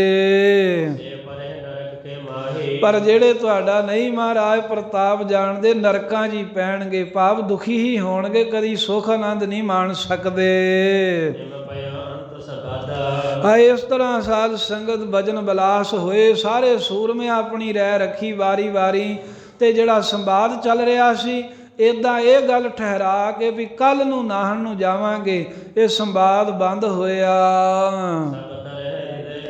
ਜਿਹੜੇ ਮਸੰਦ ਸਨ ਉਹਨਾਂ ਨੇ ਦਿਲ ਵਿੱਚ ਬੜਾ ਹੀ ਆਹਲਾਦ, ਬੜਾ ਹੀ ਆਨੰਦ, ਬੜੀ ਖੁਸ਼ੀ ਧਾਰਨ ਕੀਤੀ। ਮਸੰਦ ਤਾਂ ਕੱਛਾਂ ਵਜਾਉਣ ਲੱਗ ਪਏ। ਆਹ ਤਾਂ ਗੱਲ ਹੀ ਬਣ ਗਈ। ਉਹਨਾਂ ਨੂੰ ਇਵੇਂ ਲੱਗਦਾ ਵੀ ਇੱਥੋਂ ਚਲੇ ਜਾਵਾਂਗੇ, ਜੰਗ ਨਹੀਂ ਹੋਣਾ। ਇਹ ਨਹੀਂ ਪਤਾ ਵੀ ਉੱਥੇ ਜਾਂਦਿਆਂ ਫੇਰ ਇਹਨਾਂ ਮਸੰਦਾਂ ਨੂੰ ਭੱਜਣਾ ਹੀ ਪੈਣਾ। ਸ਼ਗਨ ਛਕਾਉਣ ਦਾ ਕੰਮ ਇਹਨਾਂ ਦਾ ਉੱਥੇ ਵੀ ਨਹੀਂ ਚੱਲਣਾ। ਪਹਿਲੀ ਜੰਗ ਹੀ ਮਹਾਰਾਜ ਨੇ ਉੱਥੇ ਕੀਤੀ ਜਿੱਥੇ ਮਸੰਦ ਇਹ ਕਹਿ ਕੇ ਲੈ ਕੇ ਗਏ ਸੀ ਵੀ ਸ਼ਾਇਦ ਮਹਾਰਾਜ ਸਾਹਿਬ ਹੁਣ ਜੰਗ ਨਹੀਂ ਕਰਨਗੇ। ਇਸ ਤਰ੍ਹਾਂ ਮਸੰਦ ਬਹੁਤ ਖੁਸ਼ ਹੋਏ ਨੇ। ਸੂਰਮਿਆਂ ਦੀ ਵੀ ਚਾਹਨਾ ਹੈ ਵੀ ਚਲੋ ਨਵੀਂ ਰਿਆਸਤ ਵੇਖਾਂਗੇ। ਫਿਰ ਕਲਗੀਧਰ ਮਹਾਰਾਜ ਨੇ ਹੁਕਮ ਕੀਤਾ।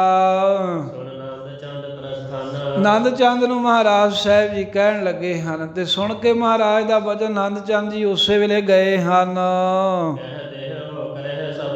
ਮਹਾਰਾਜ ਨੇ ਬਚਨ ਕਰ ਦਿੱਤਾ ਵੀ ਆਨੰਦ ਚੰਦ ਜੀ ਸਾਰੇ ਦਲ ਦੇ ਵਿੱਚ ਨਗਾਰਾ ਵਜਾ ਕੇ ਤੇ ਕਹਿ ਦਿਓ ਵੀ ਤਿਆਰੀ ਕਰ ਲਓ ਵੀ ਸਵੇਰੇ ਚੱਲ ਆਏ। ਜੋ ਵੀ ਸਮਿਆਨੇ ਹਨ, ਕਨਾਤਾਂ ਨੇ, ਤੰਬੂ ਨੇ, ਜੋ ਚਾਹੀਦਾ ਭਾਰੀ ਸਮਾਨ ਸਾਰਾ ਲੈ ਲਓ ਨਾਲ। ਬਲਦਾਂ ਦੇ ਗੱਡੇ ਲੈ ਕੇ, ਊਠ ਲੈ ਕੇ ਉਹਨਾਂ ਤੇ ਲੱਦ ਲਓ ਸਾਰਾ ਸਾਜੋ ਸਮਾਨ। ਇਹ ਲੱਦ ਦੋ ਦੇ ਪਹਿਲਾਂ ਅੱਗੇ ਅੱਗੇ ਤੁਰ ਪੈਣ। ਆਪਣੇ ਜਿੰਨੇ ਵੀ ਡੇਰਾ ਲਾਉਣਗੇ ਜਾ ਕਰਕੇ ਊਠਾਂ ਦੇ ਉੱਤੇ, ਗੱਡਿਆਂ ਤੇ ਸਾਜੋ ਸਮਾਨ ਲੱਦ ਕੇ ਤੁਰੋ। ਸਾਰੇ ਦਲ ਵਿੱਚ ਮਹਾਰਾਜ ਕਹਿੰਦੇ ਵੀ ਇਹ ਖਬਰ ਸੁਣਾ ਦਿਓ, ਸਭ ਨੂੰ ਜਾਣਕਾਰੀ ਦੇ ਦਿਓ। ਹਾਂ, ਜਿਸ ਕਰਕੇ ਸਵੇਰ ਹੁੰਦੀ ਤੋਂ ਪਹਿਲਾਂ ਹੀ ਤਿਆਰੀ ਕੱਸ ਲੈਣ ਆਪਣੀ, ਪਹਿਲਾਂ ਐਨ ਤਿਆਰ ਬੁਰ ਤਿਆਰ ਹੋ ਜਾਣ ਸੂਰਮੇ।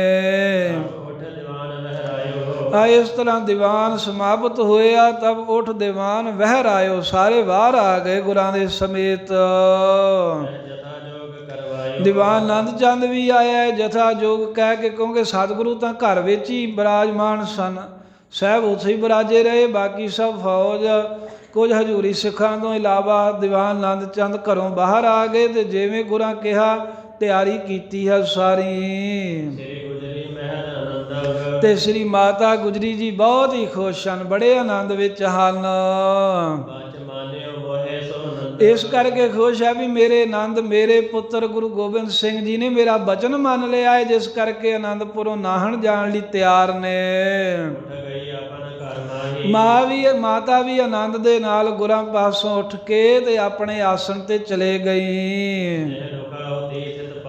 ਜਿੱਥੇ ਮਾਤਾ ਦੀਆਂ ਦੋਹੇ ਨੂੰਹਾਂ, ਮਾਤਾ ਜੀਤ ਕੌਰ ਤੇ ਸੁੰਦਰ ਕੌਰ ਸਨ।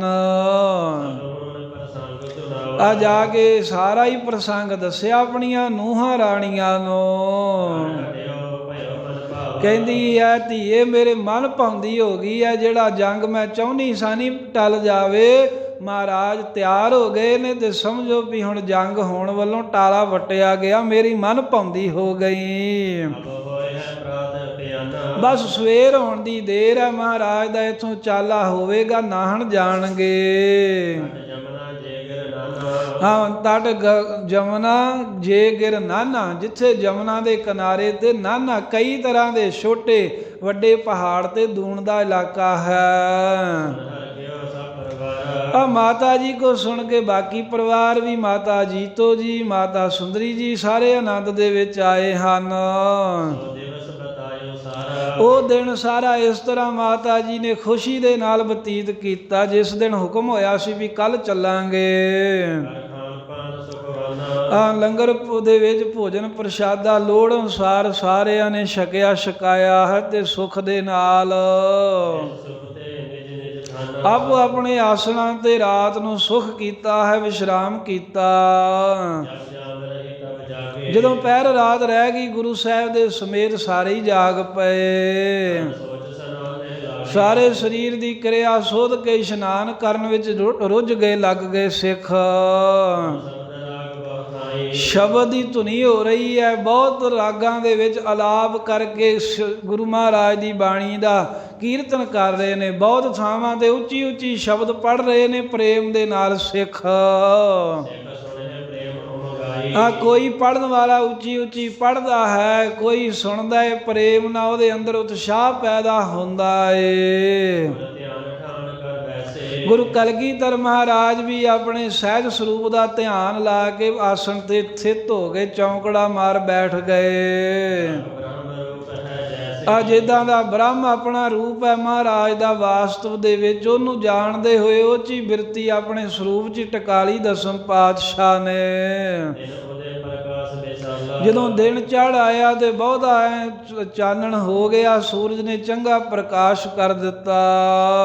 ਪਹਿਰ ਬਸਤਰ ਤਿਸ ਕਾਲਾ ਉਸ ਵੇਲੇ ਮਹਾਰਾਜ ਸਾਹਿਬ ਜੀ ਨੇ ਫਿਰ ਪੂਰੇ ਵਸਤਰ ਪਹਿਨ ਕੇ ਕਮਰ ਕੱਸਾ ਕਰਕੇ ਤੇ ਸ਼ਸਤਰ ਸਜਾ ਲਏ। ਇੱਕ ਵਰਤੀ ਸਭ ਚਲੇ ਆਏ ਜਿਹੜੇ ਨਿਕਟਵਰਤੀ ਸਿੱਖ ਸਨ ਮਹਾਰਾਜ ਦੇ, ਉਹ ਵੀ ਚੱਲ ਕੇ ਗੁਰਾਂ ਦੇ ਪਾਸ ਪਹੁੰਚ ਗਏ। ਤਿਆਰੀ ਦੀਨ ਕਰਾਏ ਕਹਿ ਤਿਆਰੀ ਦੀਨ ਕਰਾਏ, ਉਹਨਾਂ ਨੂੰ ਕਹਿ ਕੇ ਮਹਾਰਾਜ ਨੇ ਤਿਆਰੀ ਕਰਵਾ ਦਿੱਤੀ ਵੀ ਹੁਣ ਤਿਆਰੀ ਕਰੋ ਸਾਰੇ ਚੱਲਣ ਦੀ। ਜੀਤ ਨਗਾਰਾ ਬਾਜੇ ਗੁਰੂ ਮਹਾਰਾਜ ਦਾ ਹੁਕਮ ਹੋਇਆ, ਭਾਈ ਲਖਾ ਸਿੰਘ ਨੇ ਰਣਜੀਤ ਨਗਾਰੇ ਦੇ ਚੋਬ ਲਾਈ ਤੇ ਚਾਲੇ ਦਾ ਨਗਾਰਾ ਵੱਜ ਗਿਆ। ਧੁਨ ਤੇ ਸੁਣ ਕੰਨ ਕਾ ਲਾਜੇ ਜਿਸ ਧੁਨ ਤੇ ਸੁਣ ਕੰਨ ਲਾਜਿਓ, ਕਹਿੰਦੇ ਜਿਹਦੀ ਧੁਨੀ ਸੁਣ ਕੇ ਤੇ ਬੱਦਲ ਵੀ ਸ਼ਰਮਿੰਦਾ ਹੋ ਗਿਆ ਵੀ ਇੰਨੀ ਗੂੰਜ ਤਾਂ ਮੈਂ ਨਹੀਂ ਪਾਉਂਦਾ ਜਿੰਨੀ ਗੂੰਜ ਗੁਰੂ ਕਲਗੀਧਰ ਦਾ ਰਣਜੀਤ ਨਗਾਰਾ ਪਾਉਂਦਾ ਹੈ। ਨਾਹਨ ਦੁੱਤ ਜੋ ਆਇਓ ਆਓ ਜੋ ਨਾਹਨ ਦੇ ਰਿਆਸਤ ਦੇ ਰਾਜੇ ਮੇਦਨੀ ਪ੍ਰਕਾਸ਼ ਦਾ ਦੂਤ ਆਇਆ ਸੀ ਚੱਲ ਕੇ ਆਨੰਦਪੁਰ ਸਾਹਿਬ। ਸਤਿਗੁਰ ਨਿਕਟ ਬੁਲਾਇਓ ਮਹਾਰਾਜ ਨੇ ਸੁਨੇਹਾ ਭੇਜ ਕੇ ਉਸ ਦੂਤ ਵਕੀਲ ਨੂੰ ਆਪਣੇ ਕੋਲ ਸੱਦਿਆ ਹੈ। ਵਜ਼ੀਰ ਦੂਤ ਬਣ ਕੇ ਆਇਆ ਸੀ ਰਾਜੇ ਦਾ ਮੰਤਰੀ। ਬਹੁ ਮੋਲਾ ਦੇ ਸਿਰ ਪਾਓ ਬਹੁਤ ਕੀਮਤੀ ਉਸ ਮੰਤਰੀ ਨੂੰ ਸਿਰਪਾਓ ਦਿੱਤਾ ਹੈ ਮਹਾਰਾਜ ਜੀ ਨੇ। ਹਰ ਦੀਨ ਸੁਵਿਧਾ ਅਗਾਓ ਉਹਨੂੰ ਪਹਿਲਾਂ ਅੱਗੇ ਹੀ ਵਿਦਿਆ ਕਰ ਦਿੱਤਾ, ਕਹਿੰਦੇ ਵੀ ਤੂੰ ਚੱਲ ਪਹੁੰਚ ਆਪਣੀ ਰਿਆਸਤ ਦੇ ਵਿੱਚ, ਮੈਂ ਆਏ ਦੇਹੋ ਸੁਧ ਜਾਏ ਜਾ ਕੇ ਸੁੱਧ ਦੇਣਾ ਕਰ ਆਪਣੇ ਰਾਜੇ ਨੂੰ ਵੀ ਅਸੀਂ ਵੀ ਬਸ ਪਹੁੰਚ ਹੀ ਰਹੇ ਹਾਂ, ਆਨੰਦਪੁਰੋਂ ਤੁਰਨੀ ਵਾਲੇ ਆ। ਪੀਛੇ ਹੋਏ ਚੜਾਈ ਤੂੰ ਪਹਿਲਾਂ ਚੜ ਜਾ, ਅੱਗੇ ਖਬਰ ਦੇ ਤੇਰੇ ਪਿੱਛੇ ਹੀ ਸਾਡੀ ਚੜ੍ਹਾਈ ਹੋਵੇਗੀ, ਸਾਡਾ ਵੀ ਇੱਥੋਂ ਤੁਰਨਾ ਚਾਲਾ ਹੋਵੇਗਾ। ਗੁਰ ਤੇ ਲੈ ਸਿਰ ਪਾਓ ਮਹਾਰਾਜ ਸਾਹਿਬ ਕੋ ਸਿਰਪਾਓ ਲੈ ਕੇ ਗੁਰੂ ਗੋਬਿੰਦ ਸਿੰਘ ਦਾ ਹੁਕਮ ਸੁਣ ਕੇ ਜਿਹੜਾ ਵਜ਼ੀਰ ਸੀ ਰਾਜੇ ਦਾ, ਅੰਦਰ ਪਇਓ ਫਿਦਾਓ ਮਹਾਰਾਜ ਨੂੰ ਮੱਥਾ ਟੇਕ ਆਗਿਆ ਲੈ ਕੇ ਵਿਦਿਆ ਹੋ ਗਿਆ, ਨਾਹਨ ਨੂੰ ਚਲਾ ਗਿਆ। ਦੀਰਘ ਮੰਜ਼ਲ ਤੇ ਆਨਾ ਵੱਡੀਆਂ ਵੱਡੀਆਂ ਮੰਜ਼ਲਾਂ ਤੈਅ ਕਰਦਿਆਂ ਹੋਇਆਂ ਪਿਆਨਾ ਕੀਤਾ ਹੈ, ਜਾਣਾ ਕੀਤਾ ਨਾਹਨ ਨੂੰ। ਨਿਜ ਨਿਰਭ ਸਾਥ ਬਖ ਜਦੋਂ ਪਹੁੰਚਿਆ ਰਾਜਧਾਨੀ ਦੇ ਵਿੱਚ, ਨਾਹਨਪਤੀ ਮੇਦਨੀ ਪ੍ਰਕਾਸ਼ ਨਾਲ ਮਿਲ ਕੇ ਸਾਰੀ ਗੱਲ ਹੀ ਕਹਿ ਦਿੱਤੀ ਹੈ।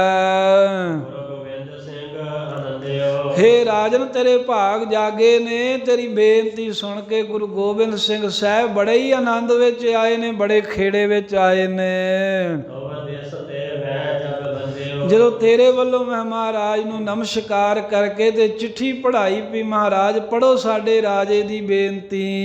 ਛੱਡ ਪਰੇ ਆਏ ਮਗਮਾਹੀ ਵੇਖ ਤੇਰੀ ਅਰਦਾਸ ਸੁਣ ਕੇ ਰਾਜਾ ਚੜ੍ਹ ਪਰੇ ਆਏ ਮਗ ਮਾਹੀ। ਮਹਾਰਾਜ ਉਹ ਆਨੰਦਪੁਰ ਸਾਹਿਬ ਤੋਂ ਚੜ੍ਹ ਪਏ ਨੇ ਤੇ ਹੁਣ ਇੱਧਰ ਦੇ ਰਸਤੇ ਨੂੰ ਆ ਰਹੇ ਹਨ। ਮੈਂ ਸੋ ਦੇਹਿਤ ਚੱਲ ਸਹਸਾਈ ਮੈਂ ਤੁਹਾਨੂੰ ਖਬਰ ਦੇਣ ਵਾਸਤੇ ਛੇਤੀ ਦੇ ਨਾਲ ਪਹਿਲਾਂ ਅੱਗੋਂ ਆ ਗਿਆ ਹਾਂ। ਨਾਹਨ ਪਤ ਹਰ ਖਾਇਓ ਸੁਣ ਕੇ ਆਪਣੇ ਵਜ਼ੀਰ ਕੋਲੋਂ ਵੀ ਗੁਰੂ ਕਲਗੀਧਰ ਬੇਨਤੀ ਪ੍ਰਵਾਨ ਕਰਕੇ ਤੇ ਨਾਹਨ ਨੂੰ ਆ ਰਹੇ ਨੇ। ਮੇਦਨੀ ਪ੍ਰਕਾਸ਼ ਰਾਜਾ ਬੜਾ ਹੀ ਖੁਸ਼ ਹੋਇਆ ਸਭ ਮਿਲਦੇ ਵਿਉ ਬਣਾਇਓ ਤੇ ਮਹਾਰਾਜ ਸਾਹਿਬ ਸੱਚੇ ਪਾਤਸ਼ਾਹ ਨੂੰ ਮਿਲਣਾ ਕਿਵੇਂ ਹੈ, ਆਇਆਂ ਦਾ ਸਤਿਕਾਰ ਕਿਵੇਂ ਕਰਨਾ ਹੈ, ਕਿਵੇਂ ਮਹਾਰਾਜ ਦੀ ਆਓ ਭਗਤ ਕਰਨੀ, ਇਹ ਸਾਰੀ ਵਿਉਂਤ ਮੇਦਨੀ ਪ੍ਰਕਾਸ਼ ਨੇ ਪਹਿਲਾਂ ਹੀ ਬਣਾ ਲਈ ਹੈ ਵੀ ਗੁਰੂ ਮਹਾਰਾਜ ਸਾਹਿਬ ਜੀ ਜਦੋਂ ਇੱਥੇ ਆਉਣਗੇ ਤੇ ਕਿਸ ਢੰਗ ਤਰੀਕੇ ਦੇ ਨਾਲ ਮਹਾਰਾਜ ਦਾ ਜਿਉਂ ਆਇਆ ਕਰਨਾ ਹੈ। ਇਵੇਂ ਕਲਗੀਧਰ ਸਾਹਿਬ ਮਾਤਾ ਦੇ ਸਿੱਖਾਂ ਦੇ ਕਹਿਣ ਤੇ